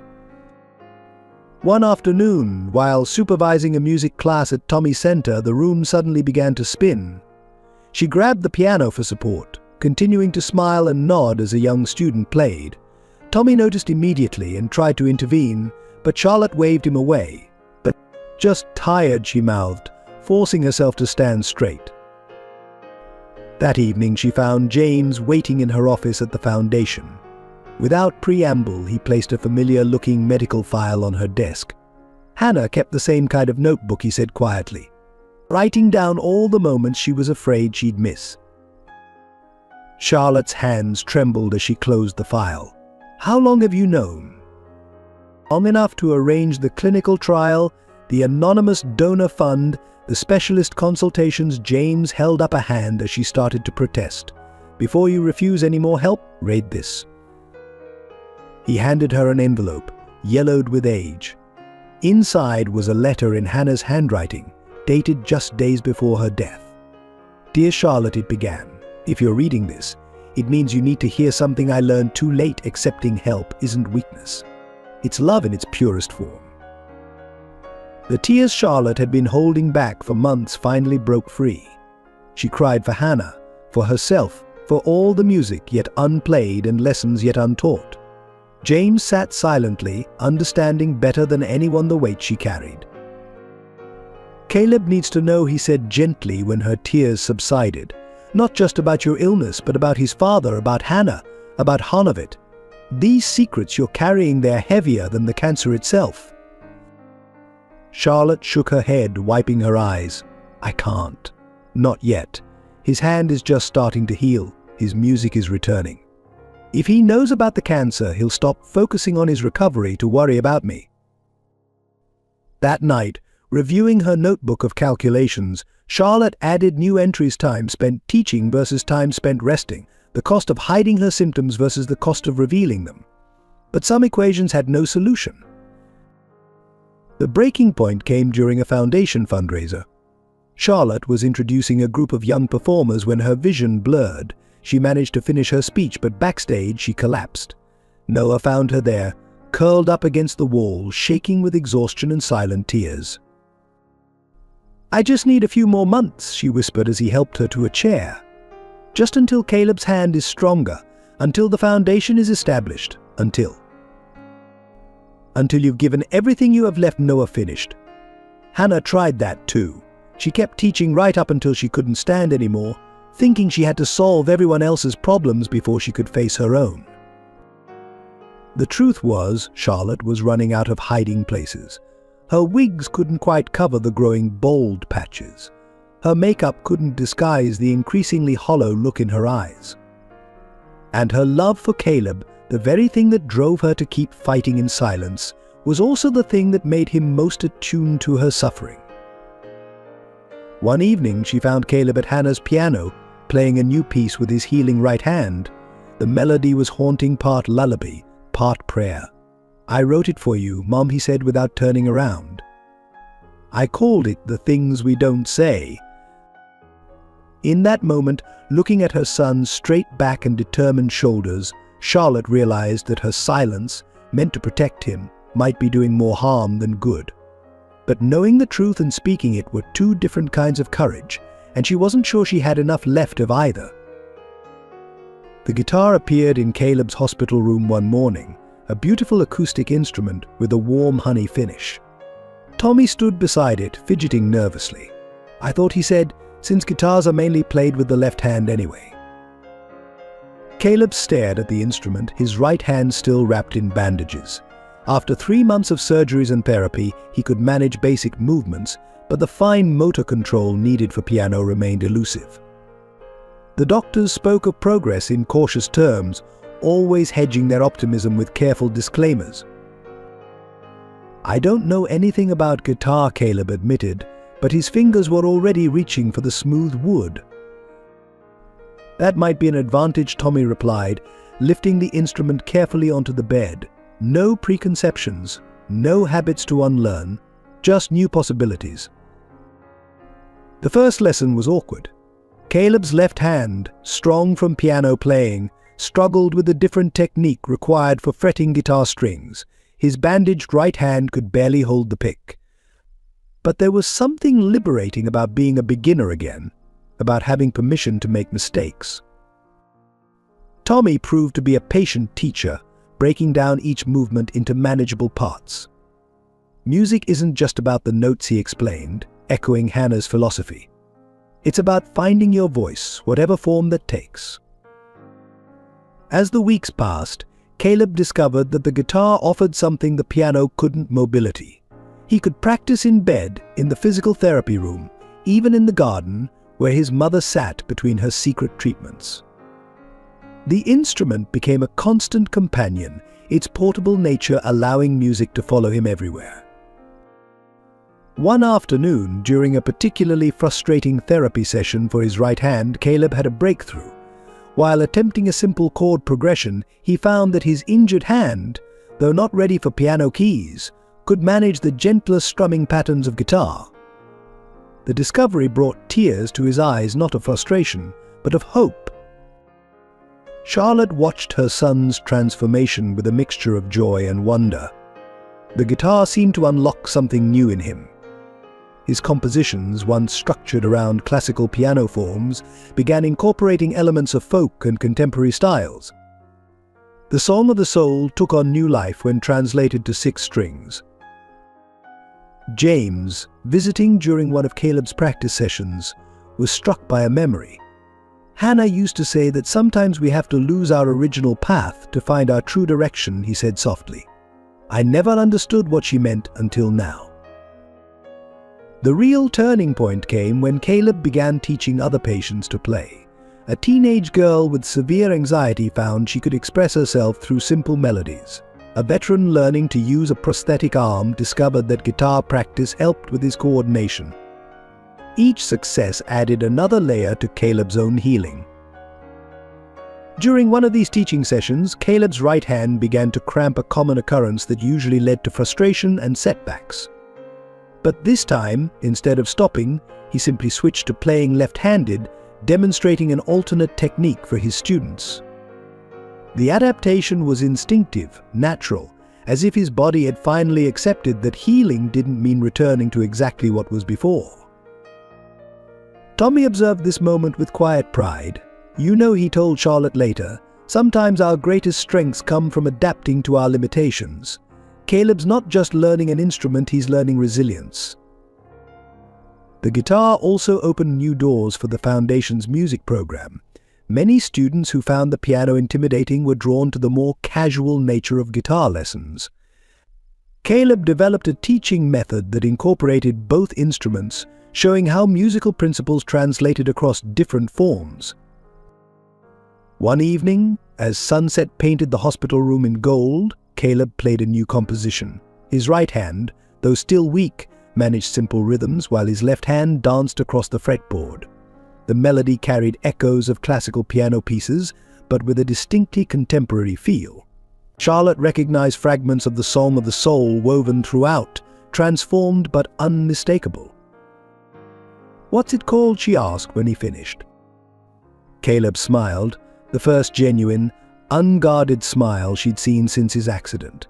New hands, same heart. The piece became an anthem of sorts for the Foundation's adaptive music program. It demonstrated that limitation didn't mean the end of music sometimes, it was just the beginning of a different song. As Caleb's guitar was added to the hospital's music therapy program, James quietly launched a new initiative within the Foundation providing instruments and lessons specifically designed for musicians adapting to physical challenges. Each success story seemed to heal something in all of them, as if by helping others find their music again, they were all finding their way back to wholeness. Marcus Reynolds's legal assault began with surgical precision. His lawyers filed motions questioning Charlotte's fitness as a parent, citing her undisclosed medical condition and Caleb's accident as evidence of neglect. The paperwork arrived on the same day Caleb was scheduled to perform his first public guitar concert at the Foundation. The media circus that followed was exactly what Marcus had orchestrated. Headlines screamed about the dying mother hiding her condition, the absent father fighting for his prodigy son's future, and the recovering alcoholic music mogul caught in the middle. Every aspect of their lives was dissected for public consumption. Marcus's PR team painted him as a reformed man who had built a successful music academy in Europe, now returning to provide his gifted son with opportunities his sick mother couldn't offer. They released photos of state-of-the-art facilities, testimonials from renowned musicians, and promises of a bright future far from the struggles of his current life. "This isn't about custody," James observed grimly, watching Marcus give another polished interview. "He's building a narrative.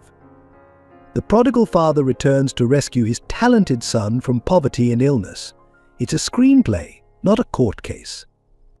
Charlotte's medical records were somehow leaked to the press, though Dr. Reynolds swore she'd maintained confidentiality.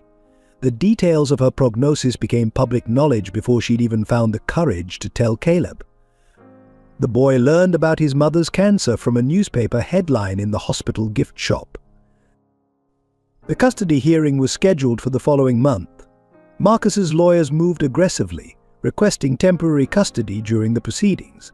They argued that Charlotte's treatments and Caleb's rehabilitation would make proper parenting impossible. "He never even sent a birthday card," Charlotte said during preparation meetings with their legal team. "Not once in 10 years. He didn't care when we were struggling, when Caleb was playing on a broken keyboard. Only now when there's publicity and profit potential." James's lawyers tried to counter with character witnesses, students from Tommy's Music Center, families from the Foundation's programs, medical staff who'd watched Charlotte maintain her teaching schedule through chemotherapy. But Marcus's team had an answer for everything. Her dedication was actually dangerous stubbornness. Her work ethic was pushing her body too far. Her focus on Caleb's music was overshadowing his other needs. The lowest blow came when Marcus's team suggested that James's involvement was suspicious. They painted him as an unstable alcoholic trying to exploit another musical prodigy, just as he'd allegedly exploited artists at his former record label. His recent sobriety was portrayed as temporary, his support of Charlotte and Caleb as manipulative. Tommy found his brother in Hannah's music room after that particular news cycle, holding a whiskey bottle but not drinking. "He's trying to make us look like the villains in his story," James said quietly. "And the worst part is, some of it's true. I was an alcoholic. I did destroy my company. I am trying to find redemption through their music." The turning point came from an unexpected source. During a particularly aggressive court session, where Marcus's lawyers were questioning Charlotte's decision to hide her illness, Caleb asked to address the judge. Despite objections from Marcus's legal team, the judge agreed.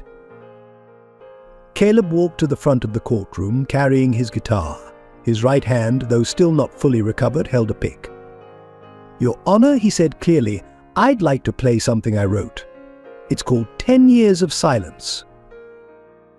The piece began with a simple melody played with his stronger left hand.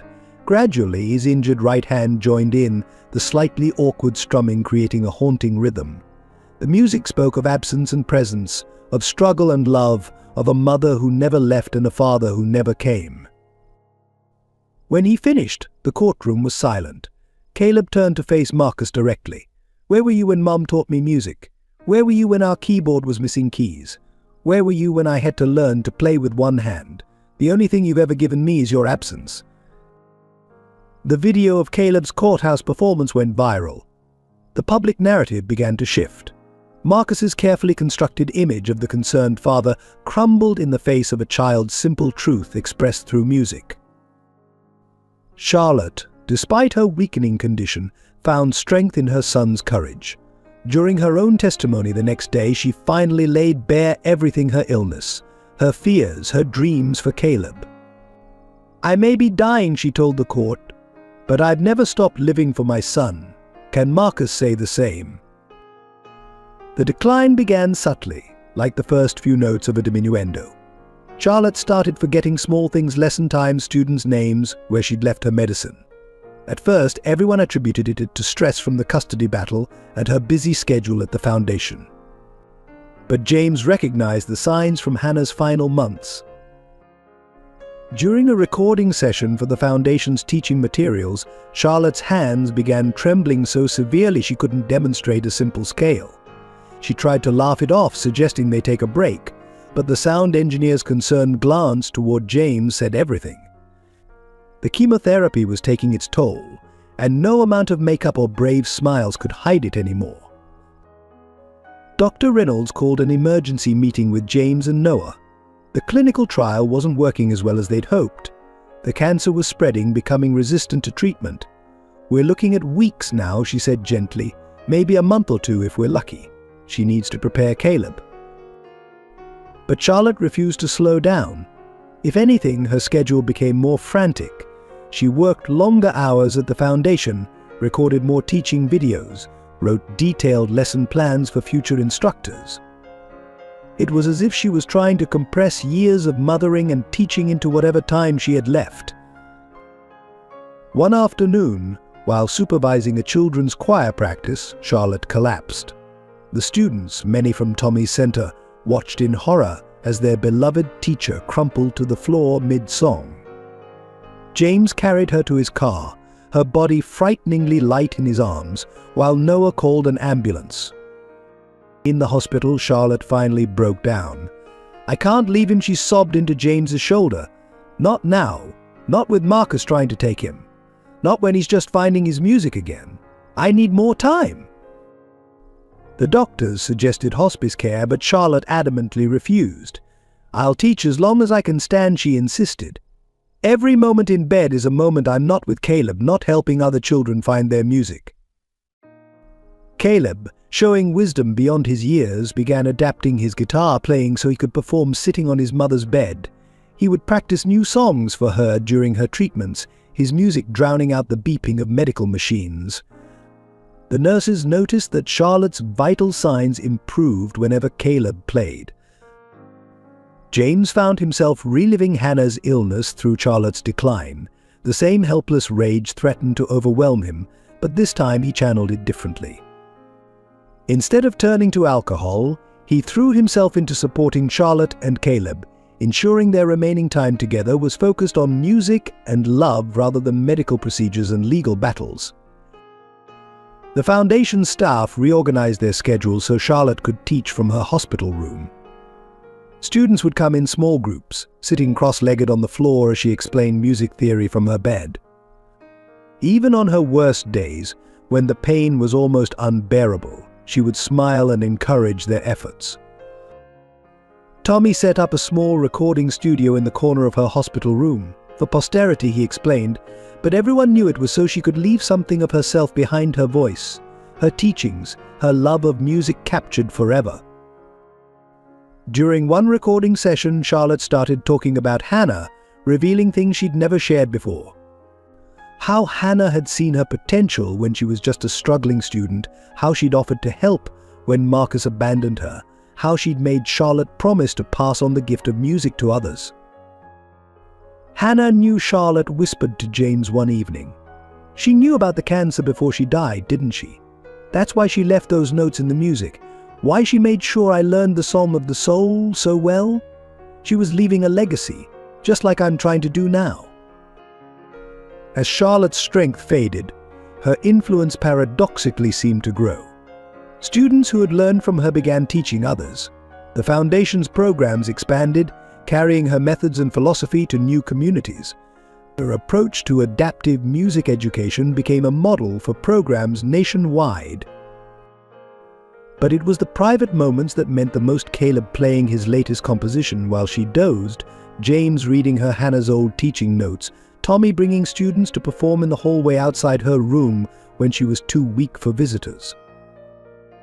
Through it all, she never stopped teaching, never stopped sharing her love of music.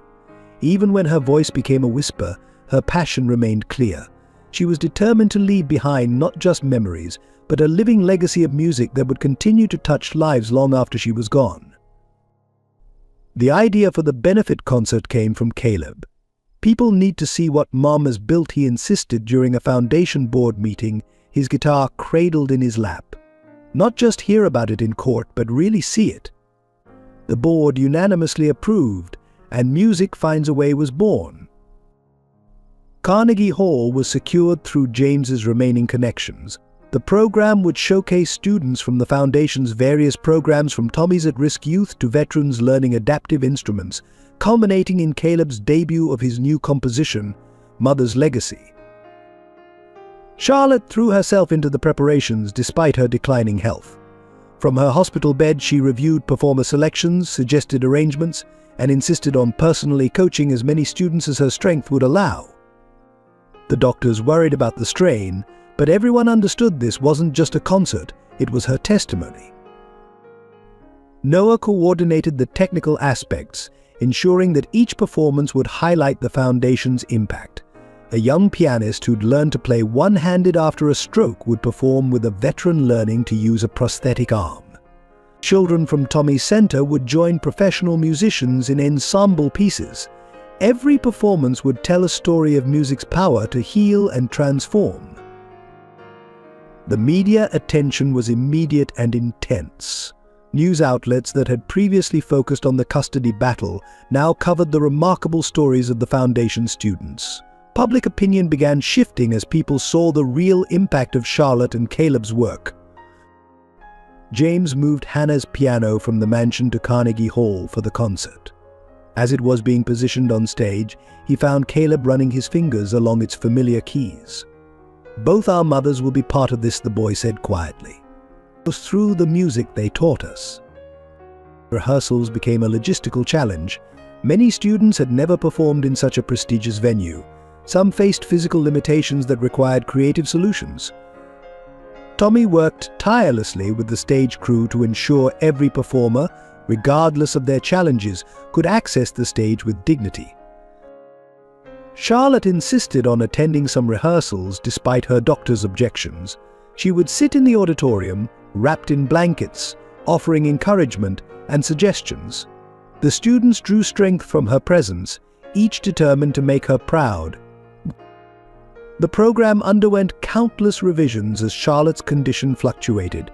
Some days she was strong enough to suggest complex arrangements, other days she could barely speak. But her vision remained clear: the concert would demonstrate that music belonged to everyone, regardless of their circumstances. Marcus's lawyers attempted to block Caleb's participation, claiming the stress would hinder his hand's recovery. The resulting publicity backfired when medical experts testified that music therapy, including performance, was actually beneficial to his rehabilitation. A week before the concert, Charlotte had a particularly bad day. The doctors suggested postponing, but she refused. "The music will go on," she insisted, "with or without me there to see it." That evening, Caleb played his new composition for her in the hospital room, a piece that began with guitar but gradually incorporated piano, symbolizing his journey of adaptation and growth. James oversaw the technical preparations with obsessive attention to detail. Every aspect had to be perfect, not just for the Foundation or the custody case, but for Charlotte. This was her legacy, her answer to Marcus's accusations, her gift to Caleb and to all the children who would come after. The final rehearsal was held 2 days before the concert. Charlotte watched via video link from her hospital room as student after student took the stage. Each performance reflected something she had taught them, not just about music, but about courage, resilience, and the power of never giving up. As the rehearsal ended, Noah gathered everyone on stage for a group photo. The image captured everything the foundation stood for: children and adults, able-bodied and disabled, professionals and beginners, all united by music. Charlotte had created not just a program, but a family. The night before the concert, Caleb spent hours at his mother's bedside, playing every piece he would perform. "Even if you can't be there tomorrow," he said, "your music will be." Charlotte smiled, squeezing his hand. "My music lives in you now," she whispered. "It always will."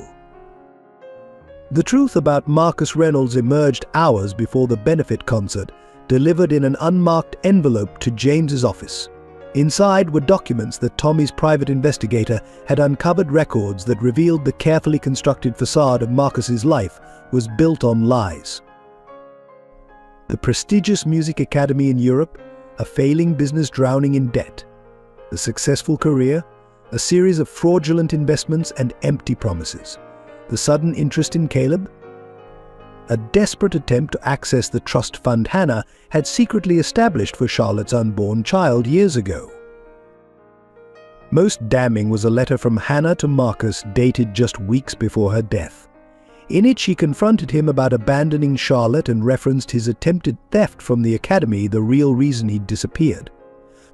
Hannah had caught him embezzling scholarship funds and given him a choice: leave quietly or face prosecution.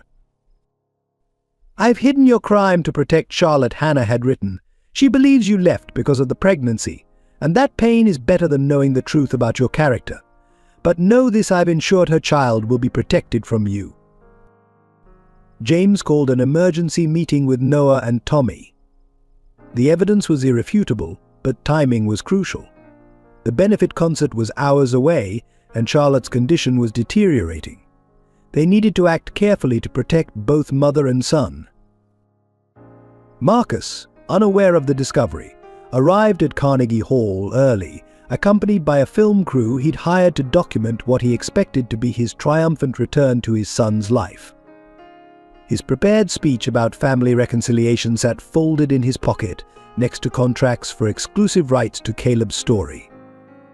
In the green room, while Caleb was warming up, Marcus made his final play. "Son," he began, his voice practiced and paternal, "after tonight, everything changes. I've arranged interviews, performances, a documentary about our reunion. Your talent deserves a bigger stage than charity shows." Caleb's fingers stilled on his guitar strings. "Did you know Hannah Mitchell?" he asked suddenly. "Before you met Mom?" The question caught Marcus off guard. "She was just a teacher at the academy," he said dismissively. "Why?" "Because she wrote about you," Caleb replied, reaching into his guitar case. He withdrew a worn piece of sheet music, the original manuscript of the Song of the Soul. In Hannah's handwriting on the margin was a note for Charlotte's child: "May you have your mother's heart and none of your father's greed." Marcus's mask slipped for a moment, revealing a flash of panic. Before he could respond, James and Tommy entered the room, followed by 2 police officers and a representative from the district attorney's office. The arrest was quiet, conducted away from the gathering audience and performing students. As he was led away, Marcus turned to make one last appeal to Caleb, but the boy had already turned back to his guitar, playing the Song of the Soul with quiet determination. James found Charlotte awake in her hospital room, watching the pre-concert preparations on a live video feed. "You knew, didn't you?" he asked gently, "about Marcus and Hannah?" Charlotte nodded weakly. "Hannah told me everything right before she died. She made me promise to wait to let Marcus reveal his true nature when the stakes were highest. She said sometimes the best protection is letting someone show exactly who they are." The news of Marcus's arrest and the revelation of his fraudulent past broke during the concert's intermission.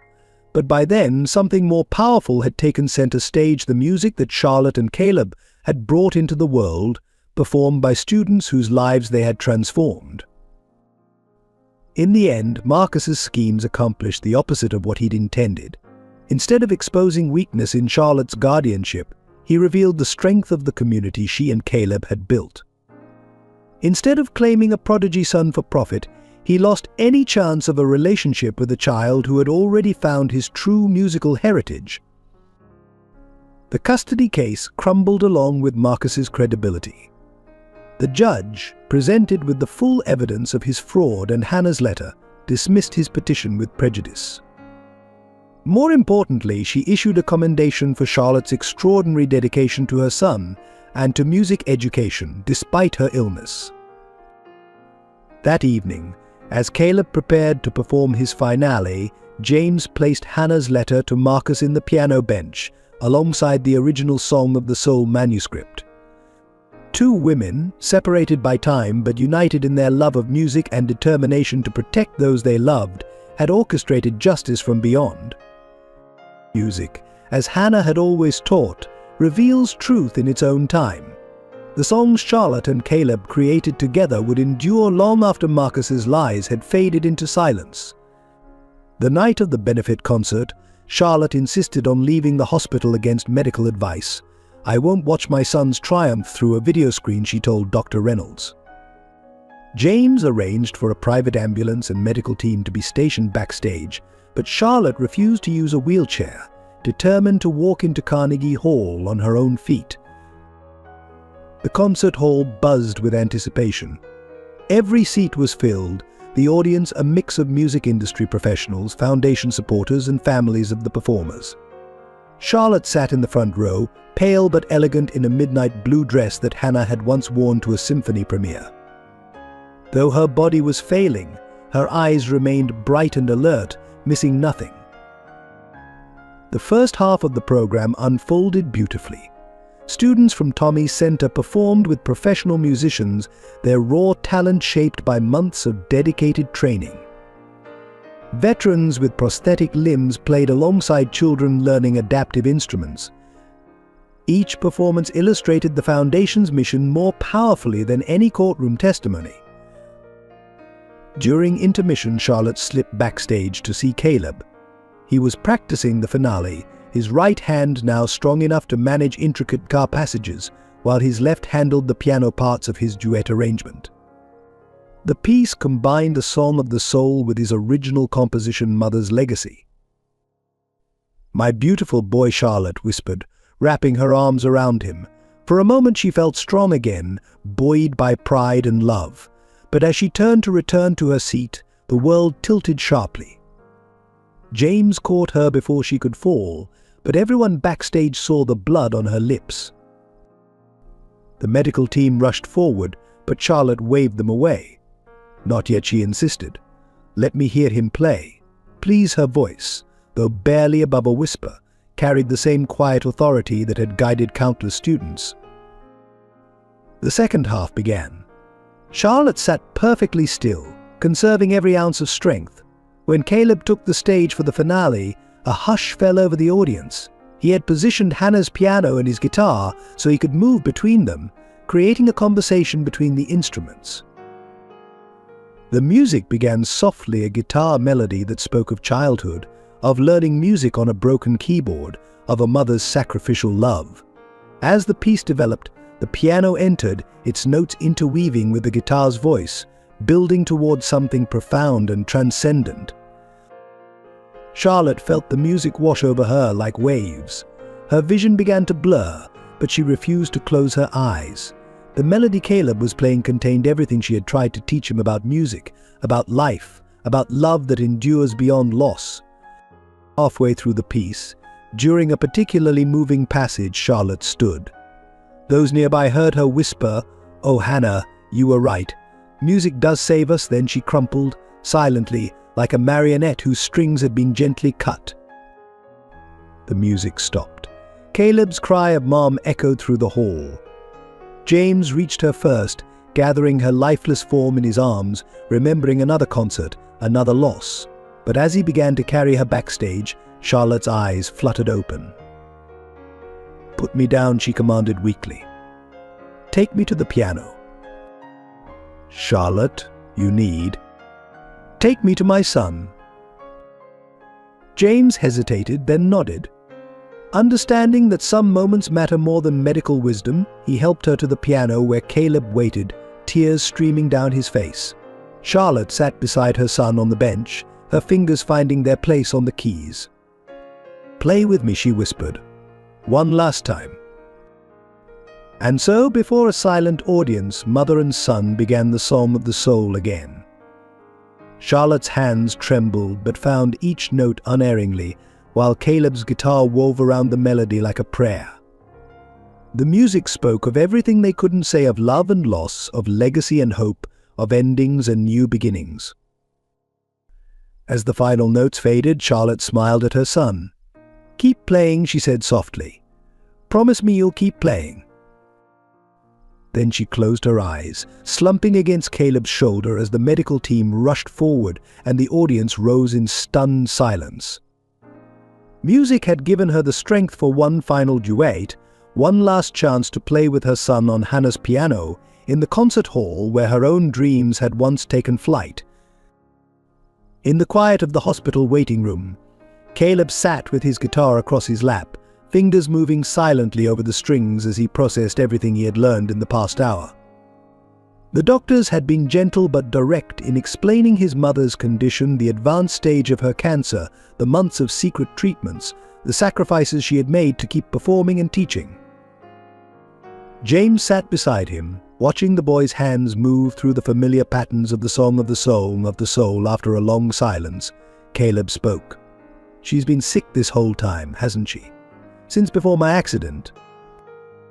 From his briefcase, James withdrew a leather-bound notebook, Charlotte's medical diary. "She wanted you to have this," he said softly, "when you were ready."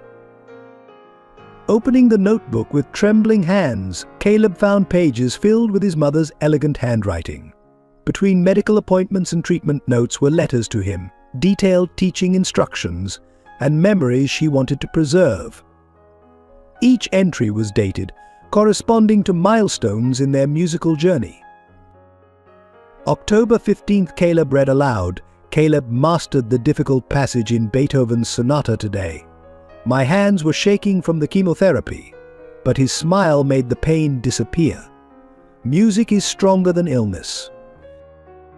The entries continued, revealing the depth of Charlotte's determination to preserve their musical legacy despite her failing health. She had recorded every triumph, every setback, every moment of joy and struggle. Through it all, her love for Caleb and her passion for teaching shone through. "Why didn't she tell me?" Caleb asked, his voice breaking. "I could have helped. I could have helped." James placed a gentle hand on the boy's shoulder. "She wanted you to focus on healing, on finding your music again. Just like Hannah did for me." Opening his guitar case, Caleb pulled out a folder of sheet music compositions he had been working on during his recovery. Looking at them now, he realized they told the story he hadn't known he was telling: his mother's strength, her hidden battle, her unwavering love. One piece in particular caught his eye: the things we don't say. He had written it during late nights at the hospital, watching his mother sleep after what he now knew were chemotherapy sessions. The melody carried all the questions he hadn't asked, all the worry he had sensed but couldn't name. Dr. Reynolds appeared in the doorway, her face grave but compassionate. "She's asking for you, Caleb. She's weak but conscious." In his mother's hospital room, Caleb found Charlotte propped up on pillows, looking smaller and more fragile than he had ever seen her. But her eyes still held that familiar spark of determination. "I'm sorry," she whispered as he sat beside her. "I wanted to protect you." Caleb took her hand, noticing how thin her fingers had become, the same fingers that had guided his first notes on their broken keyboard, that had shown him how to make beauty from imperfection. "Play for me," she requested softly. "Play what you're feeling right now." Without hesitation, Caleb began to play. The music started as a lament, full of confusion and pain, but gradually transformed into something else: a tribute to his mother's courage, a promise to carry forward her legacy of teaching and healing through music. As he played, Charlotte smiled, recognizing in her son's music the strength she had tried so hard to instill in him. "You understand now," she said. Music isn't just about the notes we play, it's about the love we share through them. Caleb nodded, unable to speak through his tears but letting his music say everything his words couldn't. The truth about his mother's illness had changed everything and nothing. Their bond, forged through music and strengthened by shared struggles, remained unbreakable. Standing outside Charlotte's hospital room, James felt the familiar pull of old habits. The hospital's antiseptic smell, the beeping monitors, the hushed conversations, it all brought back memories of Hannah's final days. His hands itched for a drink, but instead he gripped Hannah's piano key pendant until its edges bit into his palm. Noah found him there, staring through the window at Charlotte and Caleb. "You're not going to fall apart this time," Noah said firmly. "You're not the same man you were when Hannah died." But the demons were circling. James could feel them: guilt over not recognizing Charlotte's symptoms sooner, anger at being helpless against another cruel illness, fear of failing Caleb like he had failed Tommy during their darkest days. In his office at the foundation, James pulled out the last bottle of whiskey he'd kept hidden behind Hannah's old music books. He held it up to the light, remembering how alcohol had seemed like the only answer after losing Hannah. The bottle represented every mistake, every moment of weakness, every time he'd chosen numbness over healing.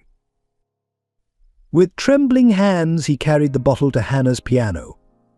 The instrument that had once been a shrine to his grief had become a symbol of redemption through Charlotte and Caleb. Setting the bottle on top of the piano, James began speaking to Hannah's memory. "I couldn't save you," he said softly. "I couldn't save Charlotte, but maybe I can help save what you both lived for: the music, the teaching, the healing." Tommy appeared in the doorway, understanding immediately what he was seeing. Without a word, he crossed the room and picked up the whiskey bottle. Together, the brothers walked to the kitchen sink.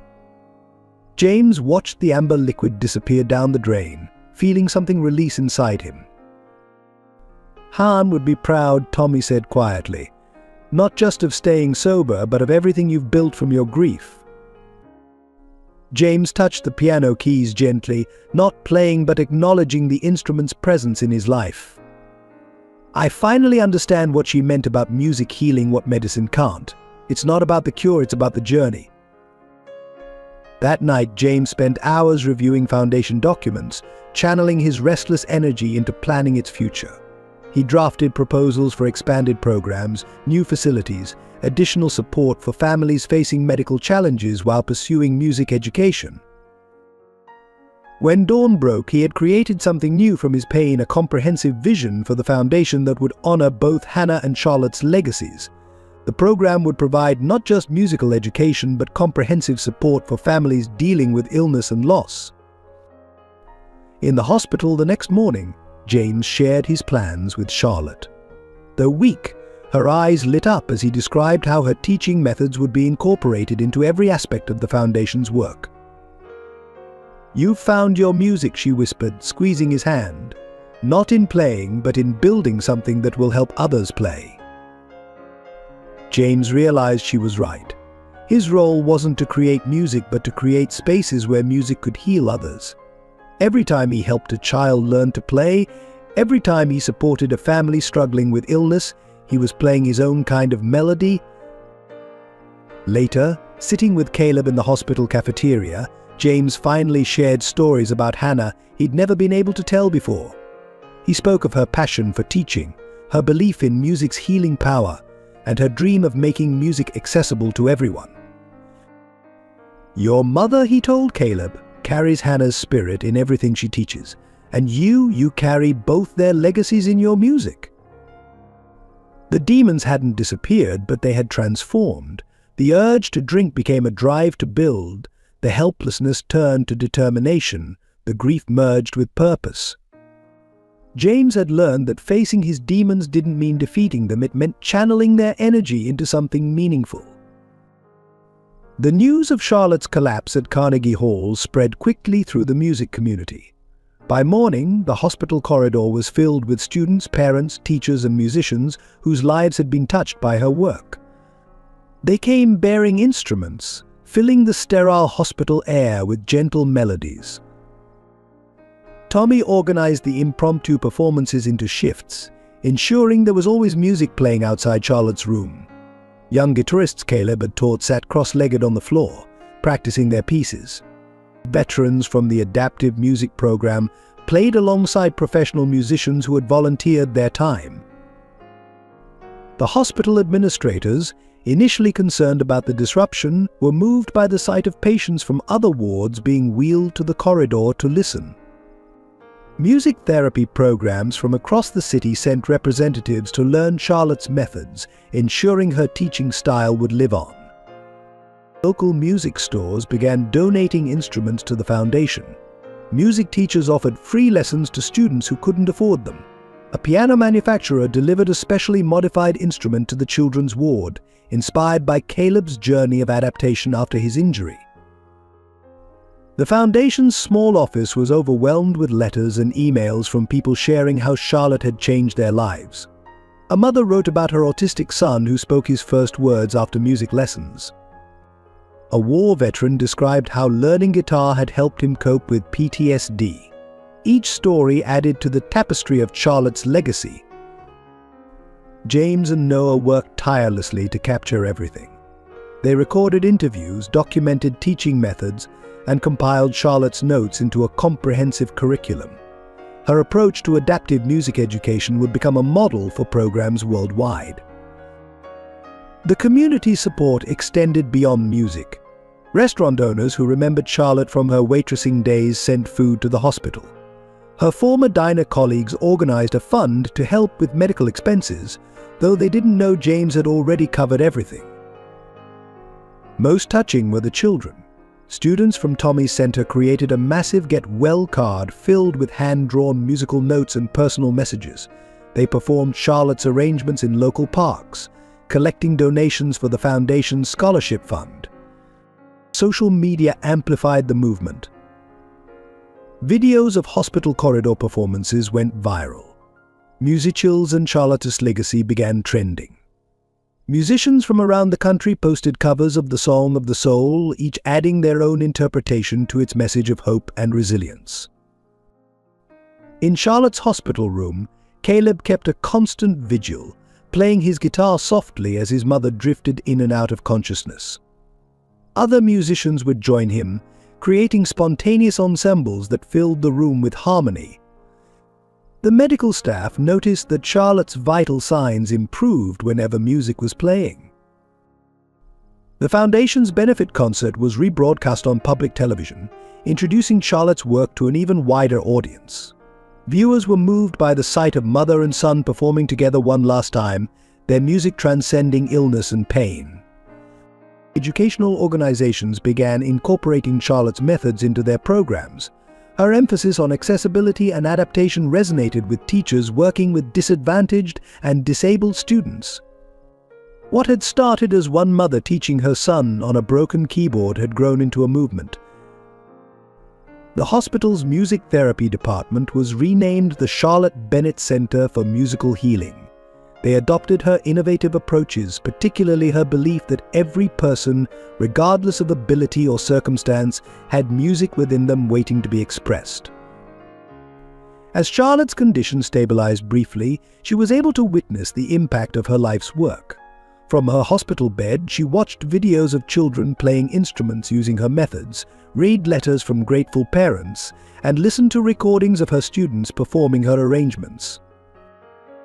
This she whispered to Caleb one evening, as the sound of guitars and violins drifted in from the corridor. This is what music is meant to be. Not just performance, but connection. Not just technique, but healing. The community's response proved that Charlotte and Hannah's shared vision of music as a universal healing force was not just a dream, but a reality. Every note played in that hospital corridor, every lesson taught using their methods, every life touched by their legacy was a testament to the power of music to unite, heal, and transform. The letter was found in Hannah's piano bench, sealed in an envelope marked for James. When Charlotte returns to the music for years, it had lain hidden beneath sheet music and old programs, waiting for the right moment. Now, as James sat in the hospital chapel, his hands trembled as he broke the seal. My dearest James.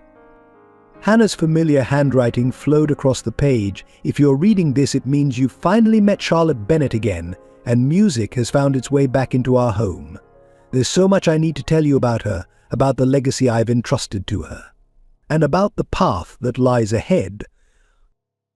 Hannah went on to explain how she had discovered Charlotte's talent years ago, not just for playing music, but for understanding its healing power. She described watching Charlotte teach neighborhood children on a borrowed piano, seeing in her the same passion for sharing music that had drawn Hannah to teaching. When Marcus abandoned her, Hannah wrote, I offered to help. But Charlotte had a strength. I recognized the same determination I see in you when you believe in something. She refused charity but accepted lessons, turning her talent into a gift she could pass on to others. Her son Caleb has that same gift. James, they are the future I prayed for but won't live to see. The letter revealed that Hannah had secretly established a trust fund for Caleb, legally structured to protect him from Marcus's potential claims. She had also left detailed recordings of her teaching methods with Charlotte, knowing that someday these two parts of her life, her marriage to James and her mentorship of Charlotte, would intersect. I know you'll be angry that I kept this from you, Hannah continued. But I needed you to find your own way back to music, to healing. Charlotte and Caleb will help you remember why we fell in love with music in the first place, not for fame or success, but for its power to touch souls and transform lives. Tears fell on the paper as James read Hannah's final predictions. She had known that Charlotte would face similar health challenges, had recognized the early signs that her former student ignored in her dedication to teaching. But Hannah had also seen the potential for healing, not just for Charlotte and Caleb, but for James himself. When the time comes, Hannah wrote, don't try to save Charlotte the way you tried to save me with money and specialists and desperate hopes. Save her legacy instead. Help her complete what we began. The foundation isn't just about music education, James. It's about creating a chain of healing that extends far beyond our own lives. The letter's final paragraphs contained specific instructions about the Song of the Soul and its true meaning. Hannah explained that she had woven into the melody a message of continuation, that music, like love, doesn't end with death, but transforms and finds new voices. Charlotte understands this, Hannah concluded. She's teaching Caleb not just to play notes, but to carry forward the healing power of music. Watch them, James. Learn from them. And when the time comes, help them show the world what music can truly do. A postscript, written in shakier handwriting, delivered Hannah's final request: let go of your guilt, my love. You couldn't save me, and you can't save Charlotte, but together you can save the music. That's all that matters in the end. James sat in the chapel long after finishing the letter, listening to the distant sound of guitars and violins from Charlotte's hospital room. Hannah had orchestrated this moment years ago, understanding that healing would come not through forgetting, but through transforming grief into purpose. Standing slowly, James tucked the letter into his jacket pocket next to the piano key pendant. He had one more task to complete, sharing Hannah's words with Caleb and Charlotte, closing the circle that his wife had drawn around them all those years ago. Music drifted through the hospital corridors as he walked back to Charlotte's room, and for the first time James heard in it not an echo of what he had lost, but a promise of what could still be created. The truth about Marcus's past emerged from a collection of old student files at the Mitchell Academy of Music. James discovered it while researching Hannah's teaching history, a photograph that showed a younger Marcus Reynolds standing beside Hannah at a faculty recital, his expression holding a hint of the calculation that would later define him. Hannah's private journals, kept meticulously throughout her teaching career, revealed the full story. Marcus had been more than just Charlotte's boyfriend. He had been Hannah's student first, a talented violinist whose ambition overshadowed his artistry. Hannah had seen through his polished facade to a darkness that troubled her. Marcus plays perfectly, she had written, but without soul. He sees music as a path to success rather than a means of connection. This worries me deeply, especially now that he's showing interest in Charlotte. The journals documented Hannah's growing concern as Marcus began dating Charlotte. She had witnessed his subtle manipulations, the way he encouraged Charlotte to prioritize performance over teaching, his dismissal of her desire to work with underprivileged students. Hannah had recognized in him the antithesis of everything she believed about music's true purpose. Most damning were the financial records Hannah had preserved. They showed systematic theft from the Academy's scholarship fund, small amounts at first, then growing bolder. Marcus had been embezzling money meant for struggling students, using his position as a teaching assistant to cover his tracks. When Hannah confronted him, Marcus had threatened to expose supposed improprieties in the Academy's administration. But Hannah had been prepared, documenting everything. She gave him a choice: leave quietly or face prosecution. He chose to disappear, abandoning Charlotte without knowing she was pregnant. The timing of his departure had been deliberate. Hannah's records showed that Marcus had learned of a major endowment coming to the Academy. His final attempt to steal it had been thwarted by Hannah's meticulous oversight. His abandonment of Charlotte had been as much about escaping detection as avoiding responsibility. James found letters Hannah had written to Charlotte but never sent, explaining everything.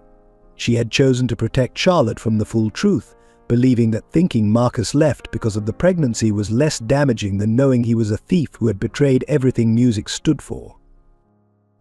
Most shocking was the discovery that Marcus had attempted to contact Hannah years later, when her illness became public knowledge. He had offered to return, to make amends, but only if she would use her influence to secure him a position at a prestigious conservatory. Hannah's reply had been brief and devastating: music reveals our true character. Yours has spoken clearly. The final piece of evidence was a recording Marcus playing at his last Academy recital. Hannah had noted how his technical perfection couldn't mask the emptiness at the core of his performance. It was a stark contrast to Charlotte's playing from the same period, which Hannah had described as pure love made audible. James shared these discoveries with Noah and Tommy, understanding now why Hannah had been so careful to legally protect Charlotte and Caleb's interests. She had known Marcus might return someday, seeing an opportunity to profit from their talent. She wasn't just teaching Charlotte music, Noah observed, reading through Hannah's notes. She was preparing her to recognize the difference between true artistry and empty technique, between music that heals and music that exploits. The evidence explained Marcus's desperate attempt to gain custody of Caleb. He had seen the boy's talent as a means to rehabilitate his own reputation, to finally access the prestige and wealth he had always craved. Hannah had foreseen this possibility and had laid the groundwork to prevent it. In her final days, Hannah had updated her will to include provisions specifically protecting Charlotte and Caleb from Marcus's potential claims. She had known that someday music would bring them all together again: Charlotte, Caleb, James, and Marcus, and she had ensured that truth and authenticity would prevail. The truth about Tommy's music center emerged like a melody slowly taking shape. In a quiet moment between hospital visits, James finally asked his brother about the small building in the city's poorest district that had been transforming lives for years without fanfare or recognition. Tommy's story unfolded against the backdrop of his own recovery. After hitting rock bottom, he had found salvation not in traditional rehabilitation programs, but in teaching music to children who had nothing. The center had begun in a condemned warehouse with one battered upright piano and 3 second-hand guitars. These kids, Tommy explained, leading James through the renovated space, they're like I was looking for something to hold onto when everything else is falling apart. Music gives them that anchor.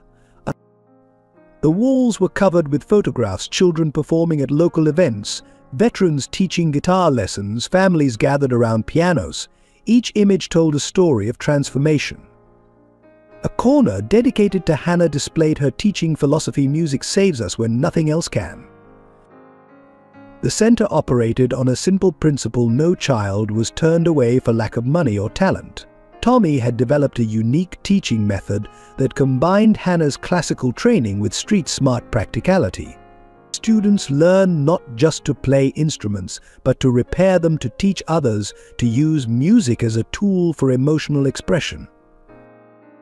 "Remember that kid who used to steal car stereos on Maple Street?" Tommy asked, pointing to a photo of a teenage boy teaching piano to younger children. "Now he's applying to music college. Says he wants to be like Miss Charlotte, helping others find their song." James walked through practice rooms where children from rival gangs played in harmony, past a recording studio built from salvaged equipment, into a performance space where a group of mothers learned lullabies to sing to their babies. The center wasn't just teaching music, it was rebuilding community. The most powerful testament to Tommy's work was the wall of second chances, hundreds of small cards where students wrote what music had saved them from. Prison read one. Suicide, said another. Loneliness, anger, fear, each card represented a life redirected through melody and rhythm. "I never told you," Tommy admitted, "because I was afraid you'd see it as competition for the foundation. But Hannah knew. She used to send students here, kids who needed more than just music lessons, kids who needed family." James remembered Hannah's letter, her faith in both brothers finding their way back to music's healing power. She had known that Tommy's path would be different from his own, but equally important. The center's impact extended beyond its walls. Local crime rates had dropped. School attendance improved among students in the music program. Parents reported children practicing instead of watching TV, teaching siblings instead of fighting with them. "When Charlotte first came here," Tommy continued, "she understood immediately what we were doing. She started volunteering, bringing Caleb. That's why I knew we had to support them. When everything happened, they're part of our family now." A small shrine in Tommy's office held his sobriety chips alongside thank you notes from students and parents. 5 years clean, built one day and one lesson at a time. The music had saved him as surely as it had saved his students. James stood in the center's doorway, watching the evening classes begin. Children rushed past with instrument cases, calling greetings to Tommy. A teenage girl practiced scales while her younger brother did homework. A retired military veteran tuned guitars with mechanical precision. James realized this is what Hannah meant about music's true purpose. Not entertainment or profit, but connection and healing. The brothers shared a look of understanding. Their paths had diverged but led to the same truth, that music's greatest power lay not in performance halls or record deals, but in its ability to rebuild broken lives and spirits. The final piece of the puzzle was revealed in a dusty practice room at the Mitchell Academy of Music, where Hannah's old teaching records had been carefully preserved. James and Caleb stood before a wall of photographs, where a young Charlotte Bennett sat at a grand piano, Hannah standing beside her with unmistakable pride. Charlotte wasn't just another student, the Academy's elderly librarian explained, pulling out yellowed programs and competition records. She was Hannah's protégé, the one she believed would carry forward her vision of music as healing. The records told a story that went far beyond typical music education. Hannah had recognized in Charlotte not just technical skill, but an innate understanding of music's transformative power. Their lesson notes were filled with discussions about using music to reach troubled students, to help people process grief, to build bridges between communities. "Your mother," James told Caleb softly, "was being prepared for something much bigger than concert halls." Hannah saw in her the same gift for healing through music that she possessed herself. Competition programs showed Charlotte's rapid rise in the classical music world, with Hannah's handwritten notes in the margins, not just playing the notes, she's reaching hearts. But then came the gap, the sudden disappearance from the music scene that coincided with Marcus's abandonment and Charlotte's pregnancy. What emerged next shocked everyone. Hannah hadn't just continued teaching Charlotte privately after she left the academy.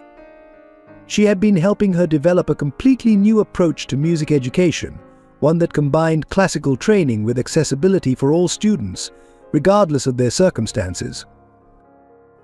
The Song of the Soul took on new meaning as they discovered Hannah and Charlotte had composed it together during those secret lessons.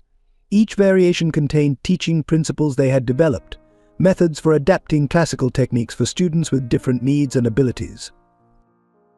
"Look at these dates," James said, examining the composition notebooks. Charlotte was still coming to lessons even while working double shifts at the diner. Hannah was preparing her for exactly this moment, leading the Foundation's educational programs. More photographs emerged, Charlotte teaching neighborhood children on Hannah's home piano, working with early versions of adaptive instruments, developing the methods she now used at the Foundation. She had been carrying forward Hannah's legacy long before anyone realized it. Most poignant were Hannah's final evaluations of her student. Charlotte understands what few musicians ever grasp, that music's greatest power lies not in perfection of technique, but in perfection of connection. She plays not for applause, but for healing. A recording from Charlotte's last performance at the Academy surfaced, a benefit concert for a children's hospital. The program notes, in Hannah's handwriting, predicted this is not an ending, but a beginning. Charlotte will find her true stage not in concert halls, but in the hearts she helps heal through music. Letters between Hannah and Charlotte during those hidden years revealed their shared vision. They had been planning programs similar to the Foundation's current work, developing teaching methods that would make music accessible to everyone. Charlotte's current illness had given these plans a new urgency. "Your mother," James told Caleb, "didn't just inherit Hannah's teaching methods. She inherited her understanding that music is meant to heal, to connect, to transform. Everything she's built with the Foundation, it's the culmination of years of preparation with Hannah." In Charlotte's hospital room that evening, James shared their discoveries. She smiled weakly, touching the old photographs. "Hannah knew," she whispered. "She knew I would need these tools someday, these methods. She was teaching me not just how to play, but how to heal through music." The truth of Charlotte's past as Hannah's student completed the circle, explaining why the Foundation's work had felt so natural, so right. It wasn't just chance that had brought them all together, it was Hannah's careful orchestration, preparing them all to create something beautiful from their brokenness. The turning point in Charlotte's illness came unexpectedly during a routine review of her treatment plan. Dr. Reynolds discovered that Charlotte's response to the clinical trial medication had been unique. Her musical activities seemed to be enhancing its effectiveness in ways the research team hadn't anticipated. "Your brain activity during music sessions shows patterns we've never seen before," Dr. Reynolds explained, spreading charts across Charlotte's hospital bed. "The combination of the treatment and your continued engagement with music is creating something remarkable." The medical team adjusted the treatment protocol, integrating structured music sessions into Charlotte's daily routine. Students from the Foundation would play for her during treatments, and Caleb's guitar became a constant presence during her therapy sessions. Gradually, impossibly, Charlotte began to improve. Her blood count stabilized, then slowly started to rise. The doctors were cautious with their optimism, but they couldn't deny the evidence. Something about the combination of innovative treatment and music therapy was working. "It's like Hannah knew," James remarked one evening, watching Charlotte teach from her hospital bed, her color noticeably better. "She always said music heals what medicine alone can't reach." Charlotte's recovery became a case study in integrative medicine. Researchers documented how her vital signs improved during music sessions, how her immune response strengthened when she was actively teaching or playing. The Charlotte Protocol, as it came to be known, began to be implemented with other patients. More importantly, Charlotte's spirit returned. The spark that had dimmed during her illness blazed back to life. She began planning new programs for the Foundation, developing teaching methods specifically for patients undergoing medical treatment. "Music gave me something to live for," she told the doctors during a milestone checkup, "but teaching music to others gave me something to fight for." As her strength returned, Charlotte transformed her hospital room into a classroom. She worked with the medical team to develop music therapy programs tailored to different illnesses and treatments. Her experience as both patient and teacher provided unique insights into how music could support healing. Caleb watched his mother's recovery with joy and amazement, his own music taking on new depths as he composed pieces that chronicled their journey. The Song of the Soul evolved once again, incorporating themes of renewal and rebirth. Dr. Reynolds, presenting Charlotte's case at a medical conference, concluded sometimes the most powerful medicine isn't in our pharmaceuticals, but in our capacity to create, to teach, to connect through art. Charlotte Bennett didn't just survive cancer. She showed us a new way to think about healing. 1 year after Charlotte's collapse on its stage, Carnegie Hall hosted another Bennett performance. This time, Caleb stood alone in the spotlight, his mother watching proudly from the front row.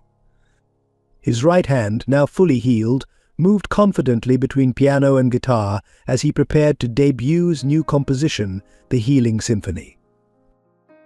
The piece told their story in music, beginning with the broken keyboard of his childhood, moving through the darkness of his injury and his mother's illness, and emerging into something beautiful and unexpected. Elements of classical piano merged with contemporary guitar, creating a sound that was entirely new yet hauntingly familiar. Charlotte sat beside James and Tommy, her recovery evident in her bright eyes and steady hands. The experimental treatment had worked, what many called a miracle, though her doctors insisted the real miracle had been the integration of medicine and music in her healing process. As Caleb played, the audience heard more than just music. They heard resilience in the way his recovered right hand danced across the piano keys. They heard love in the guitar melodies he had composed during hospital vigils. They heard hope in the way he transformed the Song of the Soul into something that spoke to a new generation. The performance culminated in a surprise. Caleb invited students from Tommy's Center and the Foundation's programs to join him on stage. Together, they performed an arrangement that showcased how music could adapt to any circumstance: children playing with prosthetic limbs, veterans with adaptive instruments, young musicians who had found their way out of poverty through music. Charlotte's teaching methods were evident in every note. The way the musicians supported each other, the joy in their performance, the perfect balance between technique and emotion, it was everything she and Hannah had envisioned for the future of music education. When the final notes faded, the audience rose as one. Critics would later write that it wasn't just a performance but a statement about the power of music to heal, to transform, to unite. Caleb's triumph was more than personal, it represented the victory of art over adversity, of love over loss. Standing at the edge of the stage, his mother's hands clasped in his, Caleb finally understood what Hannah had meant about music saving souls. It had saved him, saved his mother, saved countless others through their Foundation's work. His music had become a bridge between past and future, between struggle and triumph. The Hannah Lawrence School of Music and Healing Arts opened its doors on what would have been Hannah's birthday. The building, a renovated historic theater, combined the grandeur of a traditional conservatory with the welcoming warmth of Tommy's community center. James and Tommy stood together at the entrance, watching as students filled the halls. The school represented everything both brothers had learned about music's power to transform lives. Classical pianists practiced alongside rock guitarists, professional musicians mentored beginners, and therapy rooms provided space for healing through sound. Charlotte's influence was evident in every aspect of the curriculum. Her adaptive teaching methods formed the foundation of the school's approach, ensuring that music education was accessible to everyone, regardless of ability or circumstance. The walls displayed her motto, "Every heart has a melody waiting to be heard." The school's centerpiece was Hannah's restored piano, placed in a circular performance space where floor-to-ceiling windows filled the room with natural light. Students could sign up for practice time, continuing the tradition of making great instruments available to all who wished to learn. The opening ceremony brought together everyone whose lives had been touched by their shared journey. Caleb performed with students from Tommy's Center, demonstrating how classical training could blend with contemporary styles. Veterans from the Foundation's programs showcased adaptive instruments developed through their experiences. James, giving the opening speech, finally found words for what they had created. This school isn't just about teaching music. It's about continuing a legacy of healing through art. Hannah saw this potential in all of us, in Tommy's ability to reach troubled souls, in my capacity to build something meaningful, in Charlotte's gift for teaching, in Caleb's talent for bringing people together through music. The school scholarship program, named in honor of both Hannah and Charlotte, ensured that financial circumstances would never prevent a student from pursuing their musical dreams. The first class of scholars included children from Tommy's center, young patients from Charlotte's hospital programs, and aspiring musicians from underserved communities. As evening fell on opening day, the brothers sat in the empty performance hall, listening to the lingering echoes of music in the air. "We did it," Tommy said quietly. "We found our way back to music, to each other, to what really matters." James touched the piano key pendant he still wore. "Hannah would have loved this," he replied, "not because it's perfect, but because it's real, because it heals." The final concert at the Hannah Lawrence School's opening celebration brought everything full circle. On stage stood 3 generations of musicians: Charlotte at Hannah's piano, Caleb with his guitar, and students from every program they had built together. The Song of the Soul had evolved from Hannah's original composition into something greater than any of them had imagined. Each performer added their own voice to the melody. Veterans with adaptive instruments, children from Tommy's center, students from the Foundation's programs, all united in music that spoke of healing and hope. Charlotte began the piece alone, her fingers strong and sure on the keys that had once belonged to her teacher. The familiar melody filled the hall, but now it carried the weight of everything they had experienced: loss, illness, recovery, redemption. Each note spoke of Hannah's legacy, living on through every life touched by her vision. Caleb joined in, his guitar weaving new harmonies around the piano's voice. His playing reflected both his classical training and the contemporary style he had developed during his recovery.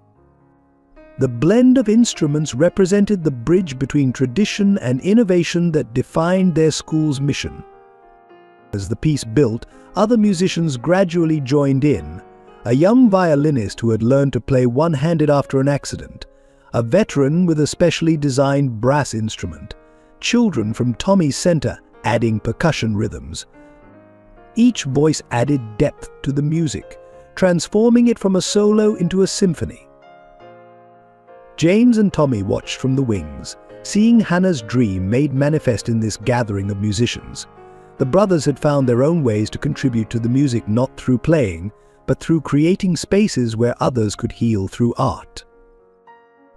The performance reached its climax as Charlotte and Caleb played the passage that had brought them to Carnegie Hall, but this time they weren't alone.